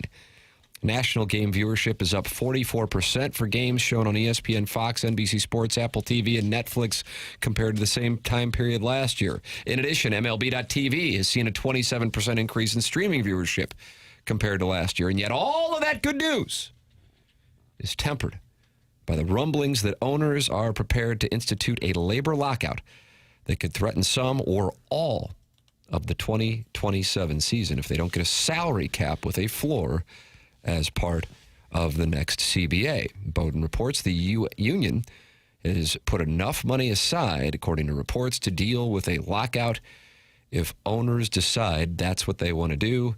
And the two sides began their negotiations this week. So the MLBPA, according to him, has set aside money for a year's worth of salaries for the players as they prepare for a lockout that could wipe out the 2027 season. That's Jim Bowden this morning in The Athletic. It's amazing how these positive signs are coming out at the same time. That's around the corner. Attendance is up, ratings are up. You're thinking, oh man, it's a resurgence of sorts for the league, and yet the lockout just doesn't it seem inevitable? Like teams are talking about their plan and not calling pitchers up because during the lockout, this is what we'll do. It does seem like both sides. I'm glad they're talking. They should be talking all the time instead of just letting the clock burn. But it doesn't sound positive. Bowden's suggestion is the following. He has been a proponent of a salary floor and a cap. As a person who ran organizations, he does not think it is fair that the Dodgers and Mets have payrolls in the $360 to $400 million range, while the Marlins, Guardians, and Rays are all in the $75-85 million range. Says that's just too much separation, at least in theory, for the league to have any real competitive balance. In my view, if Major League Baseball had a salary floor of $150 million and a cap at around $250 million, that would be better for the game. What do you think about that, boys? Yeah, I agree with that. It's ironic that two of the teams he mentioned there with the low payrolls, the Guardians and the Rays, are both sitting in first place in their divisions right now. But it is frustrating as a fan to wonder why the players wouldn't accept some kind of a cap and a floor. I mean, they're making outrageous money. They'll continue to make outrageous money. The Stars will. And why they wouldn't accept that, why they'd rather sit out another season to fight based on that, I don't know. Every other league seems to make it work. Believe every generation that has come before them has said you cannot, under any circumstances, concede on the owner's wish for a salary cap, and therefore you don't want to be the one that gives in. Now, I, for the record, want to see a salary cap and floor, but I believe that at the core, it is what, quote, we fought for, as in the players, and we do not want to relinquish that. Yeah, that's their mindset, but what cost are they willing to pay for that? Well, according to this report, at least 1 year that they've set aside money for. But I wonder what the give is. If there's any wiggle room, which there doesn't appear to be, on the players' side with the salary cap, is it free agency earlier, less arbitration years? Is there some kind of give there of things that the players' union could say, hey, we got to win? A lot of this is political. A lot of it is like theater where you tell the retired player, hey, we got this out of it. You got to have some win in there other than just accepting the deal. And maybe it is. I doubt that the teams will want to do it, but free agency comes sooner, less arbitration. I feel like there has to be something on the table to get. You think the retired players really care that much? I mean, they're done. How's it going to affect them? And it may just be that pressure they feel as the current players. I think they probably just want more for themselves. And what a weird time for McGreevy to be a player rep. He just got here. Yeah. They're calling him rookie bitch, and he's the player rep in the midst of what could be a historic lockout. And you have to wonder if he's going to prioritize the ask for the Navy caps to come back on the road over the salary cap. They'd probably give in on that. The owners might give in on that. Wonder if that'd satisfy Bryce Harper and we can keep things going. Probably not. No, there are some that nothing's going to satisfy them because they've dug their heels in, and unless they get their way, they're never going to be happy. But that's not usually how you solve issues. You solve major problems. It's going to have to be a little give and take on both sides. And it is true that spending doesn't equal winning. That point has been worn out. We get it. Because you spend a ton, it doesn't guarantee that you're going to be in the World Series, that you're going to win.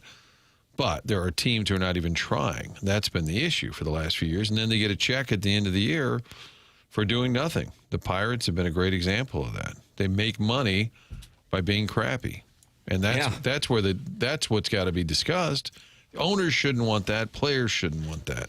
But that's what the floor would address. Right. You would hope. Try it. And if you want to let them be free agents a year earlier, okay, go. Do that. I think the owners could live with that.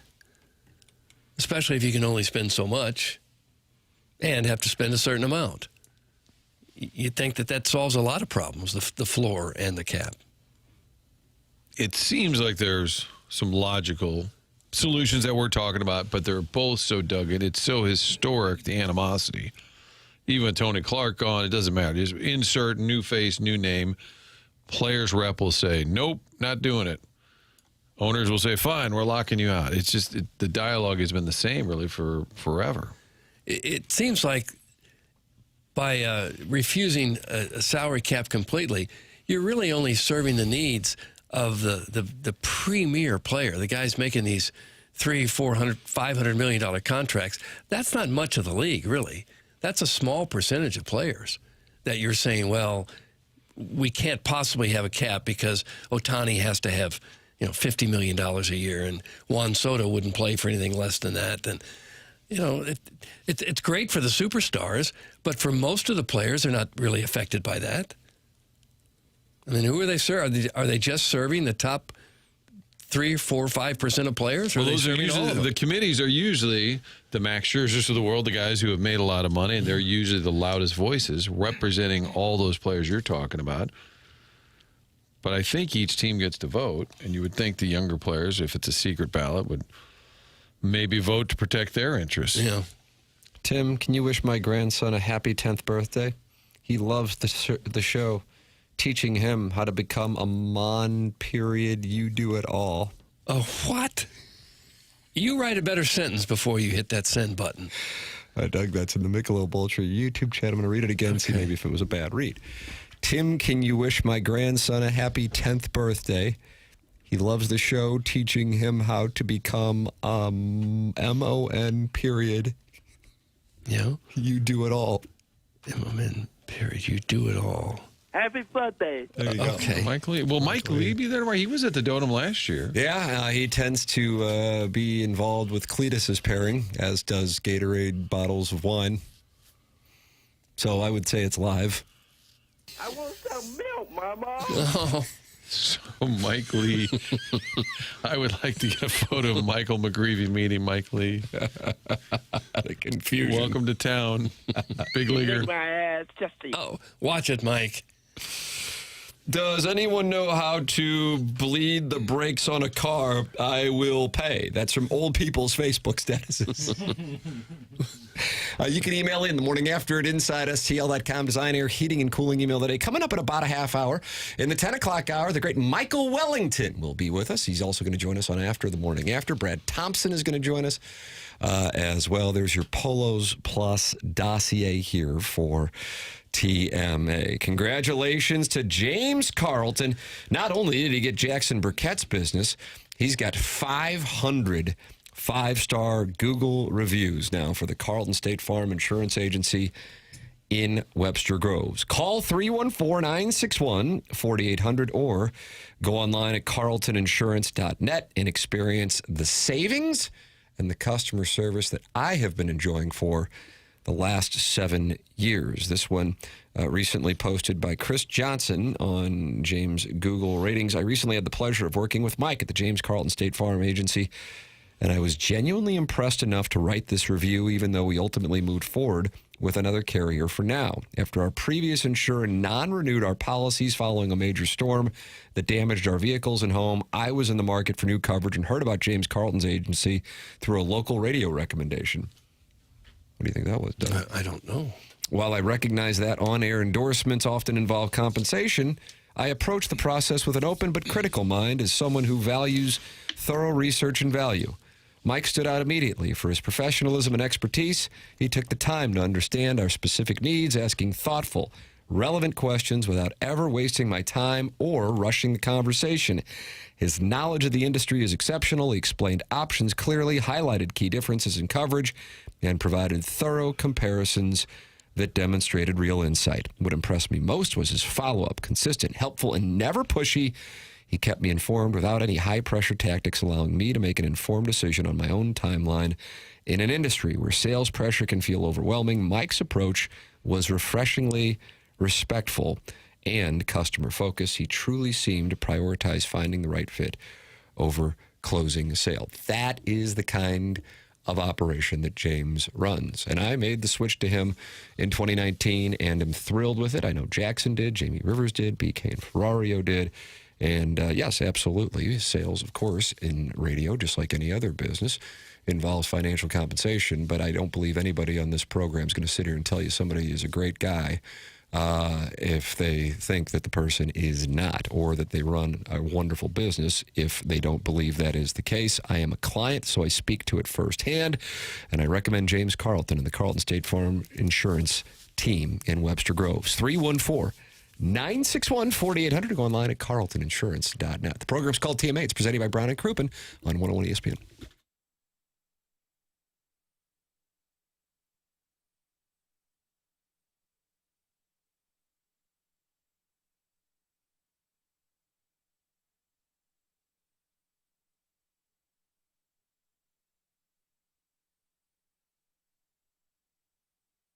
We are working with the folks from Michael's Baths to redo the kids' bathroom. It needed a refresh, needed to be torn out, and they are doing that as we speak. And whether you're looking to just replace a tub and make it into a shower, or if you're going full high-end bathroom remodel, they can do it all at Michael's Baths. It's owned by Michael. He does baths. That's it. No kitchens. Real simple.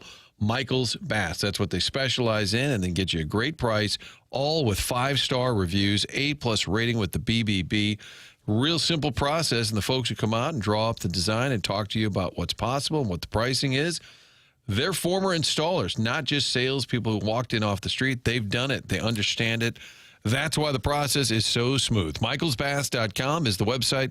636-775-0800. 636-775-0800, the number to call to set up an appointment. And if you can hear this ad, if you're in the listening area, they will come to you and get it all drawn up. They have some 0% interest rates available to you, offering a premium wall option. There's always a little perk, a little special going on. Find out more if you're ready to redo the bath. Call our friends at Michael's Baths, 636-775-0800.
Is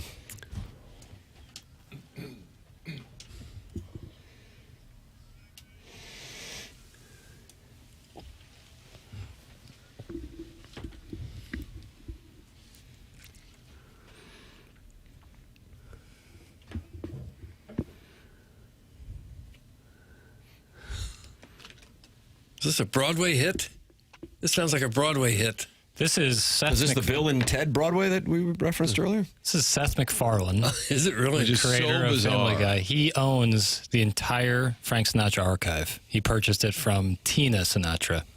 Really? Like $500 million or something crazy? Crazy, but there was a lost arrangements, songs that really never got released, that he recorded. He's a huge Frank Sinatra guy and a really good crooner. You would never guess. You watch Family Guy. Yeah. I mean, this is the voice of the brain Stewie Griffin behind here. that, right. But yeah, he's huge into crooning and Sinatra. He's huge into crooning. Not a thing you Huge hear. into crooning. You don't hear that too No, often. a lot of Like swing and big band stuff, yeah. And stepping up to the tee now, here is he's huge into crooning. It's just not a kind of a fun fact label you get. The program's called The Morning After. We're in the Mark Hanna Evergreen Wealth Strategies 9 o'clock hour. Michael Wellington going to be in studio in the 10 o'clock hour, and Brad Thompson will join us from Sacramento, where the Cardinals will have a busman special in the capital city before heading back to St. Louis. And I know they want to fly as quickly as they can, so the whole roster can be at the Dotem tomorrow at Oak Valley. We have room for them? We hate to turn too many of them away. We'll make room. We'll make room. William McGreevy, if he shows up, he'll be on the front end early, shaking hands, hanging out, and then gotta go, guys. Going to play golf. Something like that. He's probably going to want some food. Some Lee's? He said he liked donut food. driving? I don't see him as a big donut guy. Why do you say that? Well, he's probably a little more concerned about his nutrition. You were just raving about the cinnamon twist and the old-fashioned an hour ago. I can have Jackson play the audio back. Well, I'm not a professional athlete. You like custard in your donut there, my friend? Sure. Flip that off. Yeah. Sure. Doug, they got a little situation going on over in Kansas City. Kansas City hotels say FIFA World Cup bookings are falling well short of expectations. This is, I think, in part because the prices have been upped. Jackson, the ticket prices are so crazy. So here's what we got. The American Hotel and Lodging Association says some hotels in the city are not seeing the surge in visitors that they anticipated. Jeff Keeley, who is the GM of Intercontinental Kansas City at the Plaza, said the reality of the booking landscape looks different than what the hotel planned. Quote, it's probably not the boom that we were expecting, but it is still early. I mean, it's a month away. I wish it were, not the peaks and valleys. I wish it were peaks all the time. Another GM, Doug, how do you pronounce this? Is it AIDA? AIDA? AIDA? AIDA. Isn't that what Alec Baldwin says in Glengarry Glen Ross? AIDA. And then he built a hotel in Kansas City. We like to say, instead of being like these big mega events, it's going to be, just several Taylor Swift concerts, which no one can complain about. That's still a great day. The reporter said, I reached out to more than 15 hotels. Some declined to answer questions about World Cup bookings, and others said they were not available. Visit Kansas City was also not available for an interview, but provided a statement. While hotel occupancy in Kansas City has not followed the expectations originally projected by FIFA to this point, our hotel community continues to fine-tune their approach to existing demand, leveraging this once-in-a-generation event. That said, there are positive indicators on the horizon. So I don't know what those would be, but they are not doing what they thought they were going to do. And in part, we went through the World Cup tickets in Kansas City, and you can get a lower bowl seat if you're interested for $55,000 to one of the Argentina games. Still a great night. Not a chance. I know that there are plenty of rich people out there, but I don't know that there's enough to fill up an entire stadium and every hotel room in Kansas City. You oftentimes wonder what the ceiling is. How much will the public go? How much will they keep spending? Maybe they found that out with the World Cup. Well, just this morning, FIFA announced the 3 performers who will headline the halftime show during the World Cup final on July 19th. Okay. We have initials on those? S. S. That's one of them. Steve. M. M. And then BTS. BTS. All right. So those are 3 different acts. That's correct. One begins with an X. S. I have a Shakira. Yes! Oh, That's actually a pretty good guess. That's going for me. Nice. That's going for me. What's your Mount Rushmore Shakira hits? I don't know. Hips Don't Lie, and then the other one. She had a great World Cup song, 2010, the one in South Africa. Yeah. Doug, do you remember her World Cup No, song I don't. from 2010? Waka Waka? Well, pardon me, I don't remember it. Waka, hey, hey. Fozzie Bear, right? I think that video might have like 5 billion views, so I'm not the weird one here. Doug, you just got called weird. I know I'm weird. And then we got to figure out the M. BTS is definitely just BTS, right? I was going to let that play out. Oh, I'm sorry. You ruined what I call a sketch and a bit. He still got M. Yeah. M. Madonna. Yes! No way. Doug Vaughn! Really? Doug Vaughn! Madonna's going to play? That was my first thought, and I said, no way. Madonna?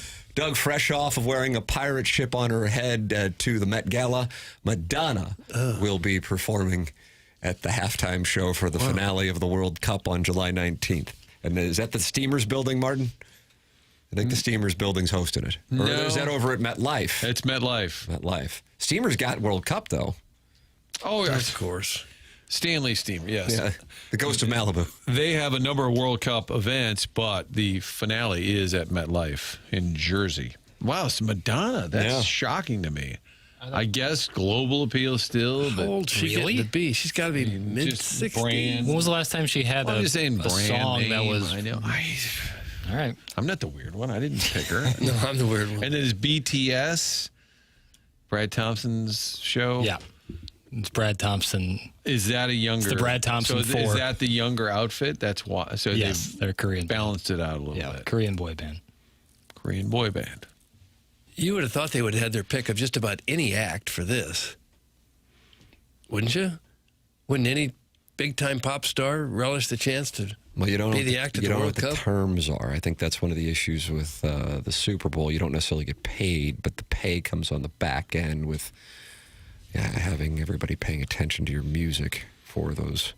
Exposure. Exactly right. Exposure. Kind of like how our agents would always say, now the money's not good. And yeah, it's a 3-year deal for them, but a 13-week deal for you with a 7-year non-compete. But think about the exposure you get.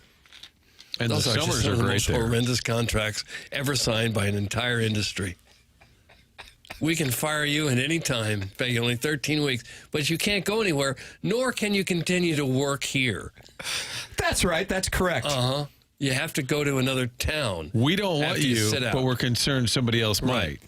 And therefore, you are not allowed to bring in dollars for your family. How that has ever gotten through the courts, I do not know. So Madonna makes sense. Why? Let's workshop Jackson? this. It makes sense because her catalog's so big and worldwide, people know the name. But She's certainly a household name. There's no Right. doubt about it. But she hasn't had a hit song in how long? And so who would be a better current? Now the boy band makes sense. International appeal for sure. They're Younger, huge. They're huge. Shakira, international appeal. Yep. Associated with the World Cup already. And there's a lot of Latin American soccer interests. That makes sense. So if you're going for the American well, I'm woman, going to say, are we looking for a U.S. artist because it's in the U.S.? Chairman, I know he's itching over there, wants to say Sabrina Carpenter.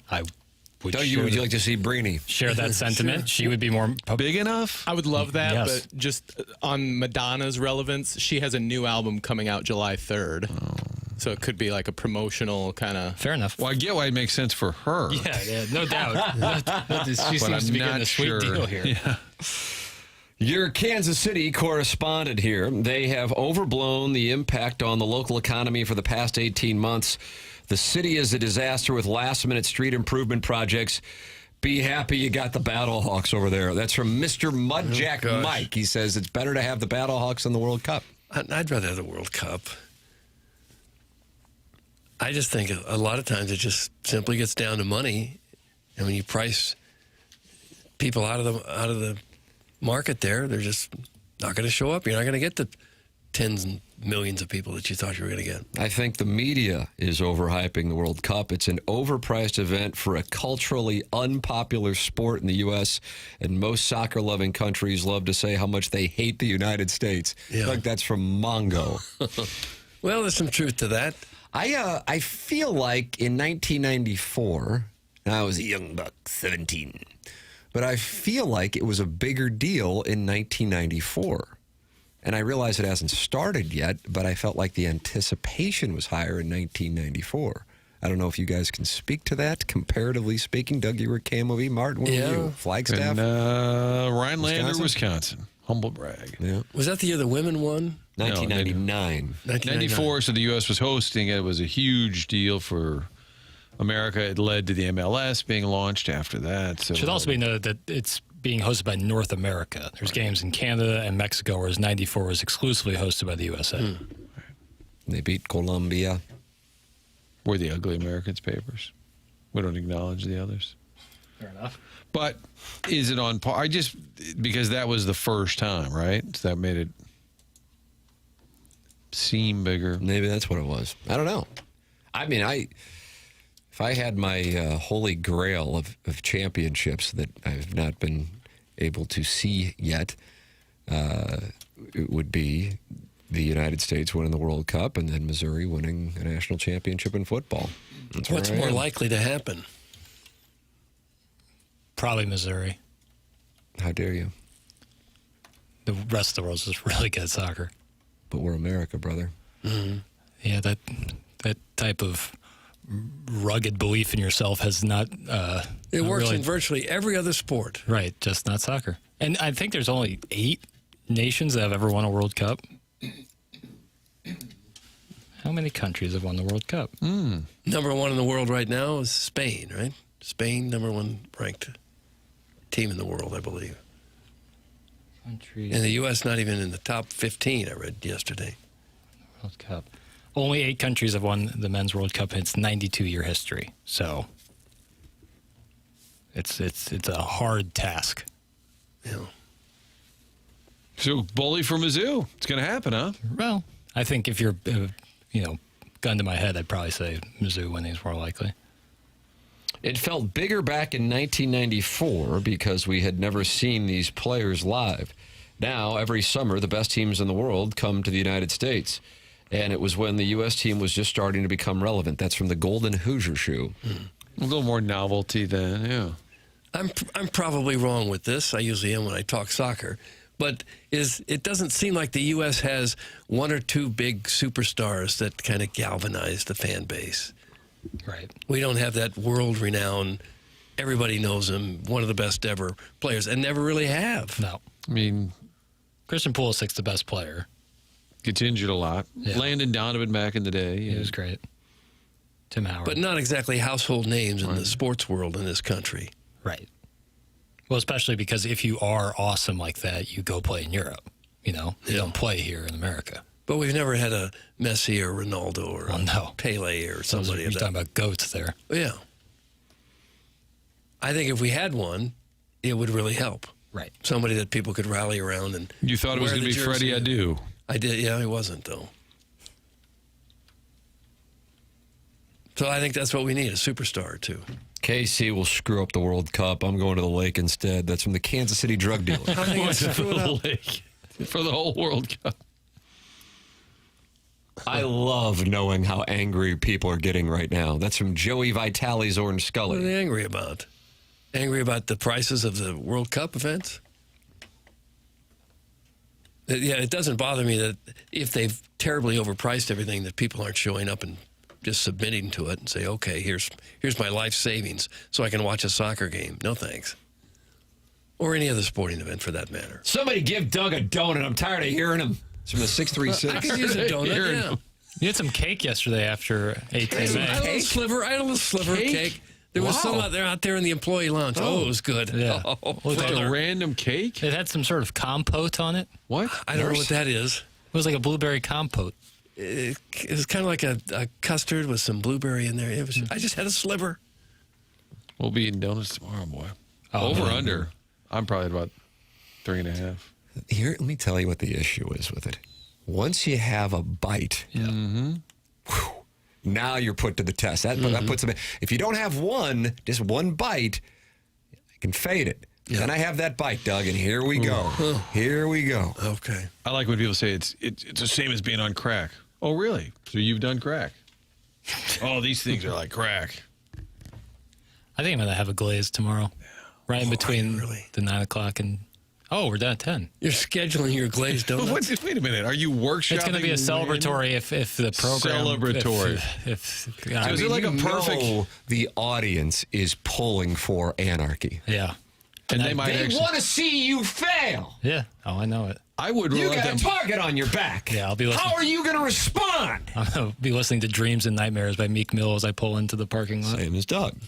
They might even pull a cable just to wrench your day. Don't put that in people's mind. No. But are you think it's live? You're mapping, do it just by leaning back. out your donuts, though? Yeah, celebratory donut. So it's like a perfect game. If things are going well in the show, you won't eat a donut during the show. Correct. But if 10 o'clock rolls around and everything, all things considered, went well, I'm going to have an original that could work to our advantage in our pairing, where we know we're underdogs. We're plus 1,400. Yeah. I'm playing poorly. Got my son, got my dad, got my brother-in-law. We're up against Mitch. Yeah, my cousin. Yeah, Mitch is a ball striker, Doug. Is he really? But I don't think Mitch has ever played in front of the kind of galleries he's going to play in front of tomorrow. It's true. Yeah, the pressure. Is there a gallery? There should be. People just kind of gallery. Exactly right. Yeah, people just kind of milling. So someone says, "What are you doing this Friday?" I'm going to go watch a charity scramble of a radio show I like. Well, like Dan Jansen could be on hole 8 and just kind of giving updates. That might put you on some sort of list. I don't know what kind of list, but a list. A watch list. It's something. I think I might bust down some folks just to watch. You're going to bust them. Yeah. Piddles is going to choke tomorrow, just like the loser Wild did last night. That's Sharon in Clayton, and she is really worked up about the Minnesota Wild blowing that 3-0 lead, Doug. You can express your frustration with the Minnesota Wild at 314-399-9646, Air Comfort Service, text inbox, and of course you can email in for our Design Air Heating and Cooling email today, which is coming up in a matter of mere moments. Design Air is online at designairservice.com. That's Seth Goldcamp and his team. Design Air Heating and Cooling. Martin's a client. Doug's a client.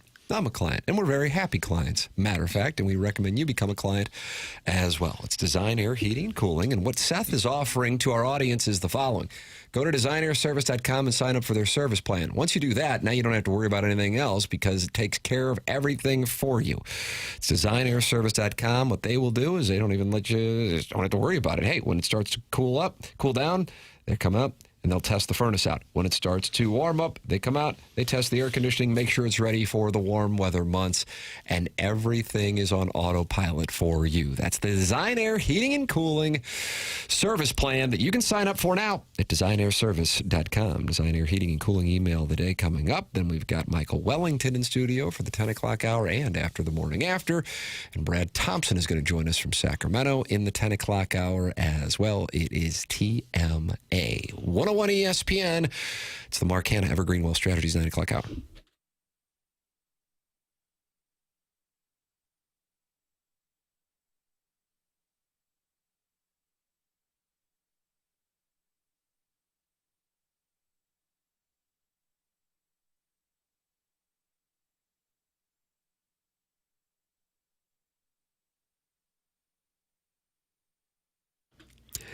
It's true, good things come to those who wait. At Stifel, great things come from knowing when to act. For 135 years now, Stifel's been helping individuals, families, and business owners make thoughtful financial decisions.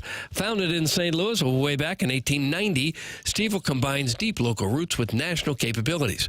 From customized wealth management to investment banking and traditional banking, Stifel delivers fully integrated solutions designed for complex financial lives, whether you're growing, preserving, or transitioning wealth. That same long-term mindset is why Stifel proudly supports TMA, because they know success is all about timing and knowing when the moment is actually the moment. Investing, banking, advising. Stifel, where success meets success. Stifel Nicholas and Company Incorporated, member SIPC and NYSE.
So good, man.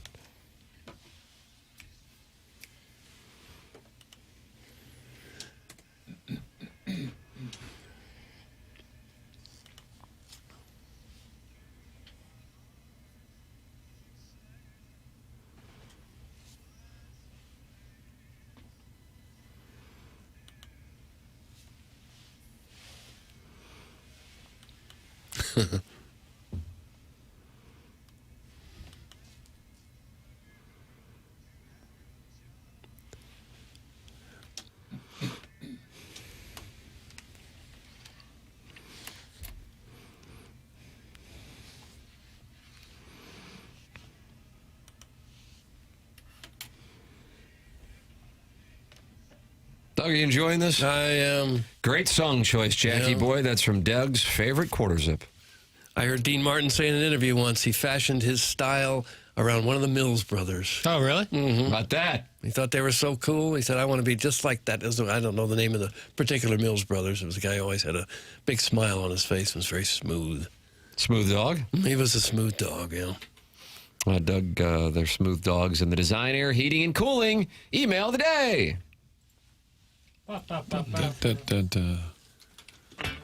Sure, the Spider-Man drop's ready. Iconic.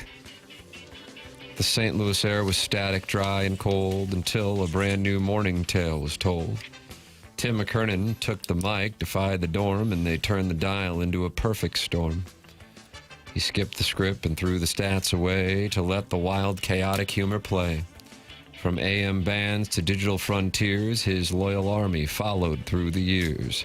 The king of morning, sharp and utterly real, he made the listener part of every deal. An icon born of grit and local pride, with St. Louis forever on his side. Doug, that's from Jason. God, that was like a prayer. Yeah, it was not good. I don't know if anybody can do better. What if I thought it was good? Yeah. Jeez, Doug, Well, I don't know. telling us what's good or bad. I think he's went a little overboard, perhaps. Good or bad? Let's be honest. With all eyes and attention firmly on the pending dotem, let's dive a little deeper into me and my shadow. That quick reprieve and time trip back to the 30s was sports radio at its finest. Cheers to you, Jackie, for searching out the most obscure audio to sear into our brains and eardrums and waste 45 seconds of our valuable time. That audio was the oversized speed bump in an otherwise stellar Thursday program. It was the pimple on an otherwise unblemished face. It was the NA beer tucked into a cooler of ice-cold PBR. It was the worst. Now it's stuck in my brain, and I cannot unhear it. Thanks for nothing, Papers. That's from Bro Fallon. Oh, Bro Fallon. Hey, fellas, Big Tank here.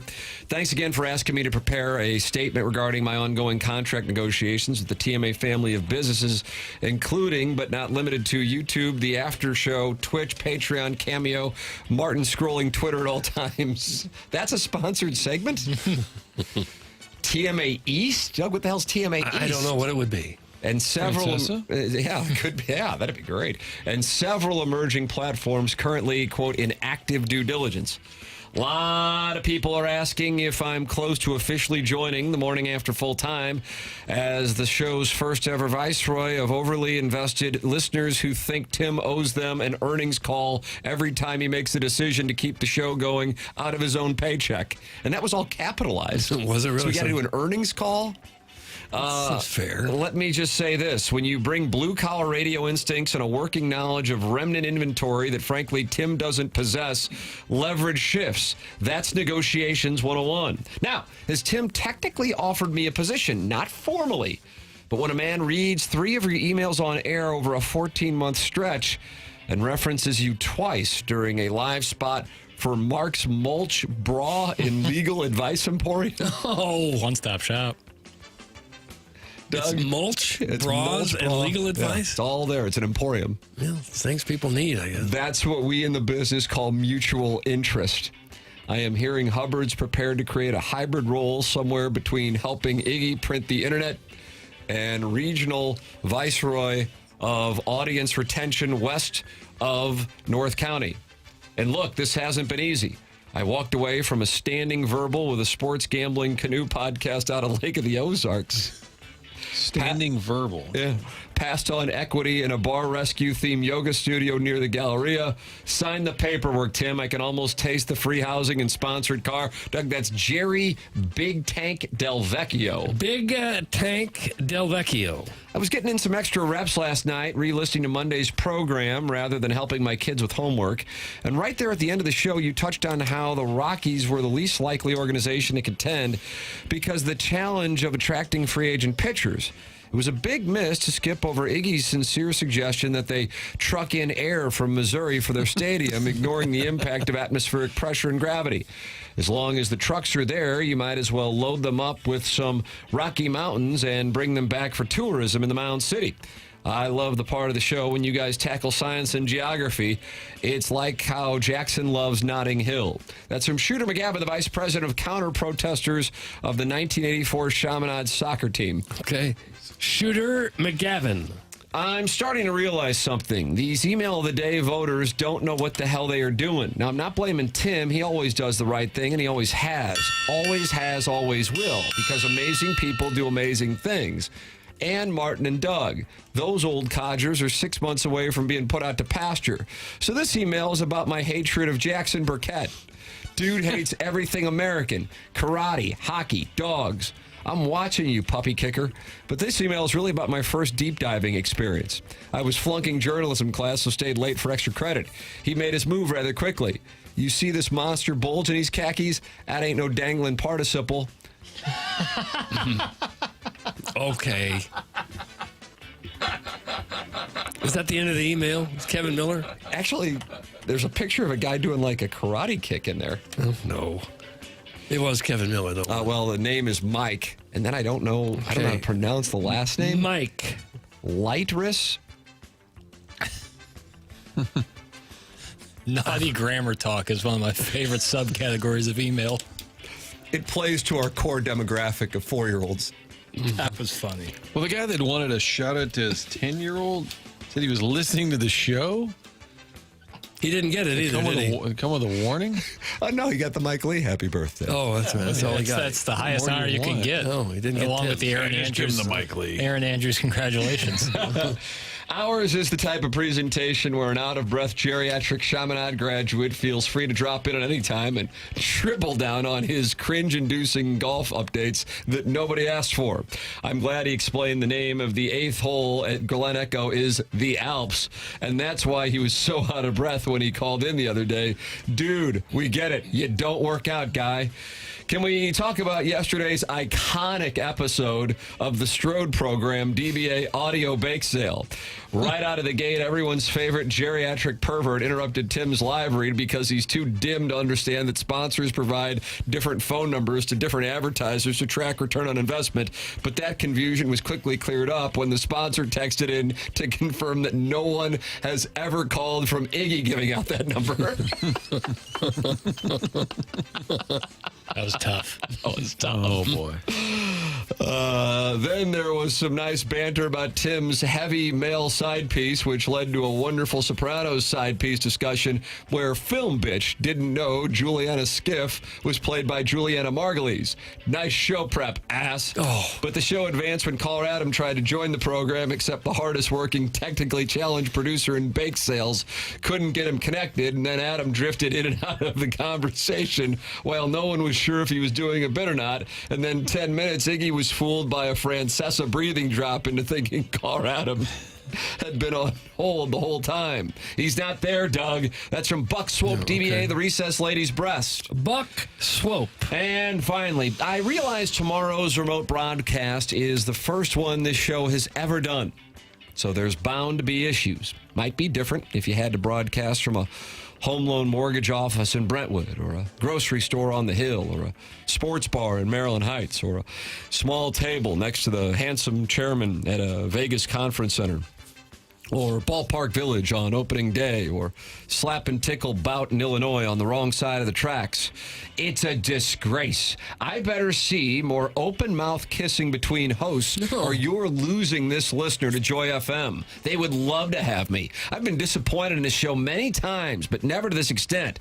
I'd like Doug to take 4 weeks paid time off and think about how he can right this sinking ship. That is all. Don't let me down, Jimmy Cruz. That's from the Sexy Robot. Okay. Sexy Robot. And that's what we have for the Design Air Heating and Cooling email of the day. We shall vote, and then we shall announce the winner at 10:55. BK and Ferrario take over at 11 o'clock. Martin, you are headed to this onboarding, and I guess that means we'll see you tomorrow at Oak Valley for the Oak Valley. Looking forward to it. Yeah, it's going to be fun. Are you playing? I am not playing. Oh, no. But I'm looking forward to this is my chance. I'm new here. My chance to kind of meet the audience. How about that? I love when they introduce Meet the themselves and say, hey, I'm Bob Smith. I own an insurance company. But I actually text in as Bill's Broken Toaster. Like, oh, nice. Good to meet you. Have a couple cocktails. Oh, yeah. And donut. Wash it down with a donut. Wash it down with a donut, yeah. I mean, meeting little Tommy Tribbins last night was a thrill for me. I can imagine. Michael Wellington is here. Dougie's right over there in the Steeple I saw Studios. him standing over there. Hello, Mike. And he is looking forward to talking it over here in this 10 o'clock hour, plus after the morning after from 11 to 12. Michael Wellington slides into the dais. Next, the chairman of Birdies for Bipolar, our charity partner for tomorrow's Dotem. That's coming up next. Brad Thompson at 10:15. This is TMA 101 ESPN.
This is Jackson with a SportsCenter update. It's brought to you by Universal Windows Direct. The PGA Championship is underway at Aronimink in Philadelphia. Steven Yeager leads the pack at 4 under, while Bud Cauley and Xander Schauffele right behind them at 3 under par apiece. That was another SportsCenter update brought to you by Universal Windows Direct. You'll be saying, I love my windows.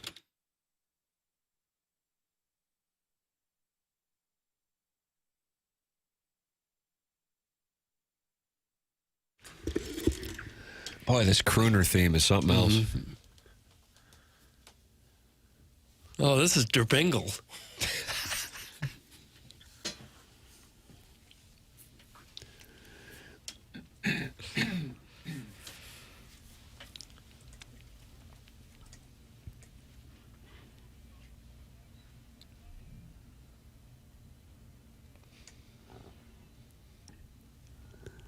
Don't fence me in. The program's called The Morning After. It's presented to you by Brown and Crouppen. We are happy to be joined here in the Stiefel studios by a longtime friend of the show.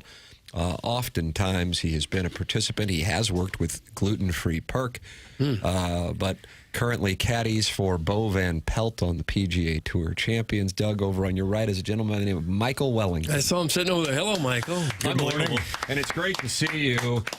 People are delighted to have you here in studio with us, not just for this hour, but the upcoming critically acclaimed After the Morning After with Ken Iggy Strode. So great to be back in St. Louis. Haven't been here since Christmas. Let's talk. Is that right? Really? Yeah, Christmas. I have been trying to listen to Mr. Strode's contribution, and I'm certainly delighted to be part of the after show. Will he be here? Yes, he will. Yeah.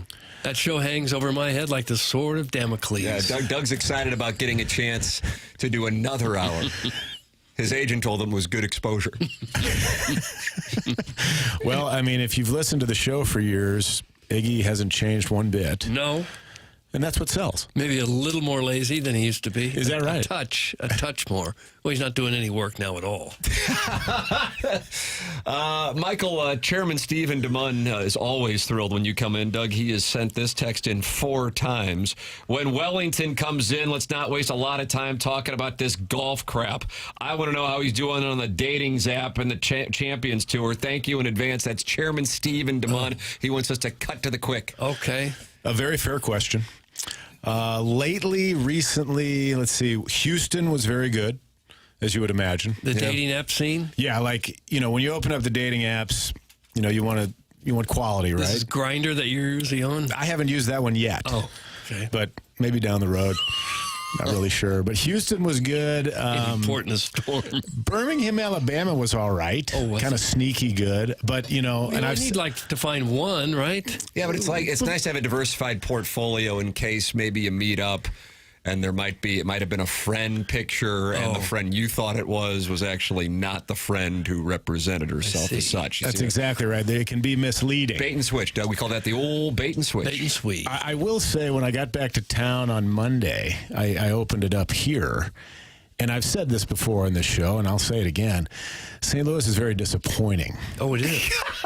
Yes. Is it just because you've seen everyone already? Yeah, I mean, didn't you hang out at high school parties with most of the people now, and now the faces are full of filler and they're receiving maintenance? I think there's a part of me that wants to know some of them on the ones in St. Louis, but when you go through it, it's like, no, I don't know anybody, and my goodness, the quality is very subpar. So this is a live endorsement for the dating scene in St. Louis, Doug. And you're looking at for what age range are we talking? Yeah, what are you? Do you have a 2 in front of it? Yeah, I think my range goes from 27 to 55. I'm in a good spot. So you could theoretically go out with somebody who was the class of 2017 at the University of, or not, that's at Horton Watkins. Somebody that Jackson passed by in the hallways of Ladue, home of the Rams. That's right. Yeah, most of the girls have that on their profile. I went to high school with Jackson Burkett. Oh, I knew it, Doug. I told you. A nice feather to have in your cap. But overall, yeah, it's just a little disarming that their quality isn't quite as good here in St. Louis. Doug, that's smarts. Well, the truth is the truth. Hey, I mean, you travel around the country, and you're on the apps. Papers, how do you feel about that? I'm sure it's different for someone like my range doesn't go up to 55. No? No. Where do you stop? Probably 34. And where does it start? 26. So you're 1 year off from Michael's. Yeah. Well, That's a pretty narrow range.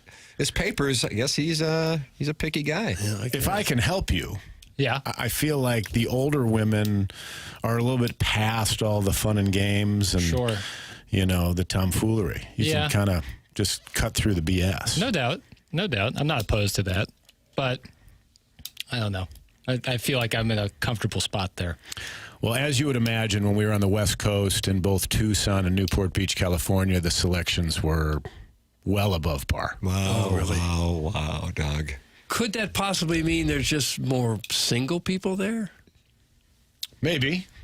That the divorce rate is higher? That was such a polite maybe. Or the marriage rate isn't as high as it is here? I certainly believe that the marriage rate in California is probably not the same as it is here in the great state of Missouri. Probably. But just from a physical research standpoint, when you open up the apps on the West Coast or in Florida or Nashville, as we've talked about before, there's just, better quality. Now, that doesn't mean that they're not crazy, but physically, but you can get over the crazy since it's such a short time that you're going to be with them. Exactly. I see. Is Wellington filtering on never married plus no children? That's from the TMA Reddit Insider. Is that an option on the dating apps? You can say never married and no children on the dating app? I've not seen that, but I think a lot of times when you start a conversation, most of them will be like, have you ever been married? Do you have children? That's what it goes right out of the gate. That's usually one of the first three questions. And I would say. Have you been on AM radio? Of course. HD2. Well, that's kind of when you want to close. Yeah. That's when you bring in Rivera and enter Sandman. Is it a big feather in their cap if they have not been married and don't have kids? Is that what you're looking for? No, I don't view it that way. I mean, maybe that's what the ladies are looking for. They're looking for someone with no blemishes. But I certainly don't pigeonhole due to whether they have children or they've already been married. I mean, most of the ones that have been divorced they're probably more apt to have a good time. He's speaking in my research. I just got to tell you, he's speaking truth. Okay. A lot of young moms, unfortunately, on the St. Louis Bumble, Doug. Their cholesterol rate isn't as high in California. That's from Jugs in D.C. He's giving you his opinion on the scene. Michael Wellington is the chairman of Birdies for Bipolar, our charity partner here for the Dotem. And the festivities take place tomorrow at Oak Valley. No PGA Tour champions this week. You carry the bag for Bo Van Pelt out there, and he finished 8th last week. Yes, we're off this week, and I got extremely lucky. The following week, we go to Morocco, but I'm not going to go because he wanted to take his wife and his daughter, and the tour, they charter a flight for you, and you're only allowed to bring a spouse and your caddy. And I think he thought that I might have been perturbed because I was telling him, let's try and win a tournament so we don't have to go to Morocco. Because I've gone 3 years in a row, and it's a 9-hour flight there, a 10-hour flight back. It's certainly, when you're there, it makes you appreciate the United States of America a lot more. Isn't it about 150 degrees there, too? Well, in the past, we've gone in February. I got a feeling it's going to be warmer this time, but I don't think it'll be outlandish. So off this week, off next week, then another week off, and then we go to Madison, Wisconsin for the team event, which I'm looking forward to. Oh, yeah? Who's the pairing? We have got two-time U.S. Open champion Retief Goosen as our partner. Red alert for Jackson, Doug. As you may or may not remember, Jackson is incredibly attracted to Retief Goosen. Oh, you are? The goose is loose. We passed him when we played in the Pro-Am last year, and we had to stop the golf cart so Jackson could take him in. What? What? Might be a stretch. And you screamed, the goose is loose? Well, no, I just noted it, the goose is loose. I just want to see the swing up close. He's always been one of my favorites. Okay. Well, I think you guys will like how our team was formed. So Retief's caddy is a good buddy of mine, and he's from Milwaukee. And we realized over the last few years that we both have a large affinity for the movie Major League. So when we speak to each other, it's purely in Major League quotes. Oh, yeah. So I went to him in California. We were out there in Newport playing that event about a month ago or so. And I said, hey, do you guys have a partner? And he said, no. I said, well, if I have Bo talk to Goose, can we make this happen? He said, absolutely. And so it did pan out. And, of course, Goosen's caddy sends me the quote from Major League, my kind of team, Charlie. My kind of team. Look at that. It's a nice squad, Doug. Yeah. I might have to get a little play in on this pairing. That's what it sounds like to me. I don't think that'd be a bad move. I'm not supposed to talk about that type of thing, but... Well, fortunately, we're in a commercial break, so it's fine. Oh, good. I don't know what this means, Doug, but Walrus King is in the Michelob Ultra YouTube chat and says, saw someone at Deerberg's yesterday and thought, wow. That's from the Walrus King. I was at Deerberg's yesterday. You think there's a chance Walrus King ran into you? Possibly. We're going to run into Brad Thompson coming up. Michael, you're going to spend this hour and after the morning after with us coming up, and that's a delight. We will talk about the Dotem and Birdies for Bipolar and the work that you are doing with Birdies for Bipolar. We'll talk it over with Brad Thompson live from Sacramento, where the Cardinals will take on the A's today before heading back to St. Louis. And we might have, I've got it at an 8% chance. Cardinal starter today, Mike McGreevy, joining us tomorrow for the festivities, Michael, at Oak Valley. And he's a ball striker, by the way. Looking forward to Oak Valley. Never been on the property. Wonderful layout. Yeah. Wonderful layout. We enjoyed it last year, so we're going back for tomorrow's Dotem. All that to come here on the program. It's the Design Air Heating and Cooling 10 o'clock hour. Brad Thompson coming up on the Polos Plus dossier. Doug, can you tell us about Design Air, if you would? Well, sure. Design Air is where you need to go if you have any kind of problem at all with your air conditioner. It's going to get really hot here soon. Stay cool and comfortable all summer long. A professional AC tune-up from Design Air keeps your system running at peak performance, improves energy efficiency, and helps prevent costly breakdowns when you need cool air the most. Their certified technicians inspect, clean, and fine-tune your air conditioner so it's ready to handle whatever St. Louis summer might throw at it. Book your AC tune-up now and enjoy reliable cooling every day. Over time, dust and debris build up inside your system. Moving parts experience normal wear and tear, and efficiency gradually drops, often without any obvious signs. By the time you notice something's off, it's usually the hottest week of the year. That's how it works. A pro tune-up takes care of all that before summer starts. Design Air technicians perform a complete multi-point inspection that covers everything from refrigerant levels and coil cleaning to electrical connections and afterflow. It's a thorough checkup designed to keep your system running smoothly and efficiency. That's Design Air, home of the handsome repairman. You might want to ask for the dashing Steve or perhaps even the bold and daring Adam. Design Air brings the heat. Come back with more. Brad Thompson, Michael Wellington joining us here on TMA 101 ESPN.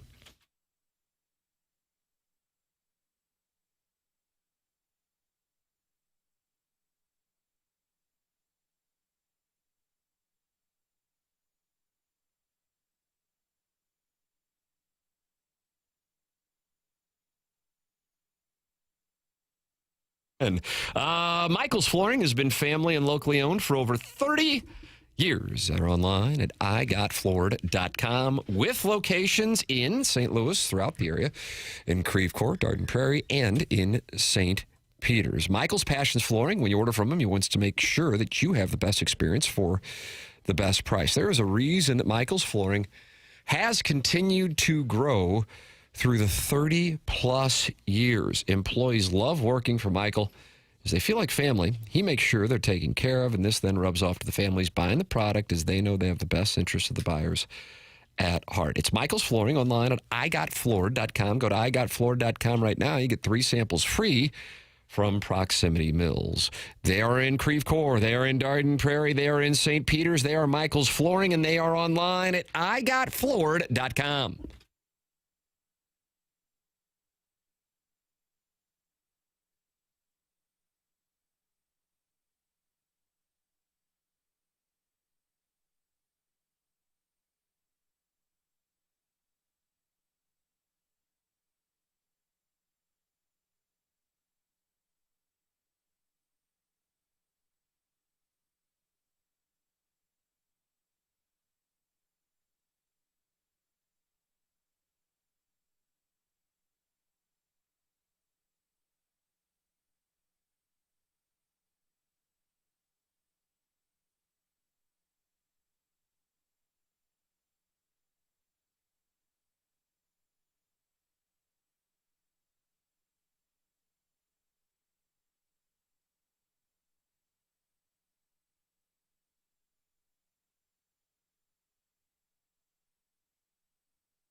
Welcome back to the Morning After 101 ESPN. Tim McKernan, Doug Vaughn, Michael Wellington sliding into the dais.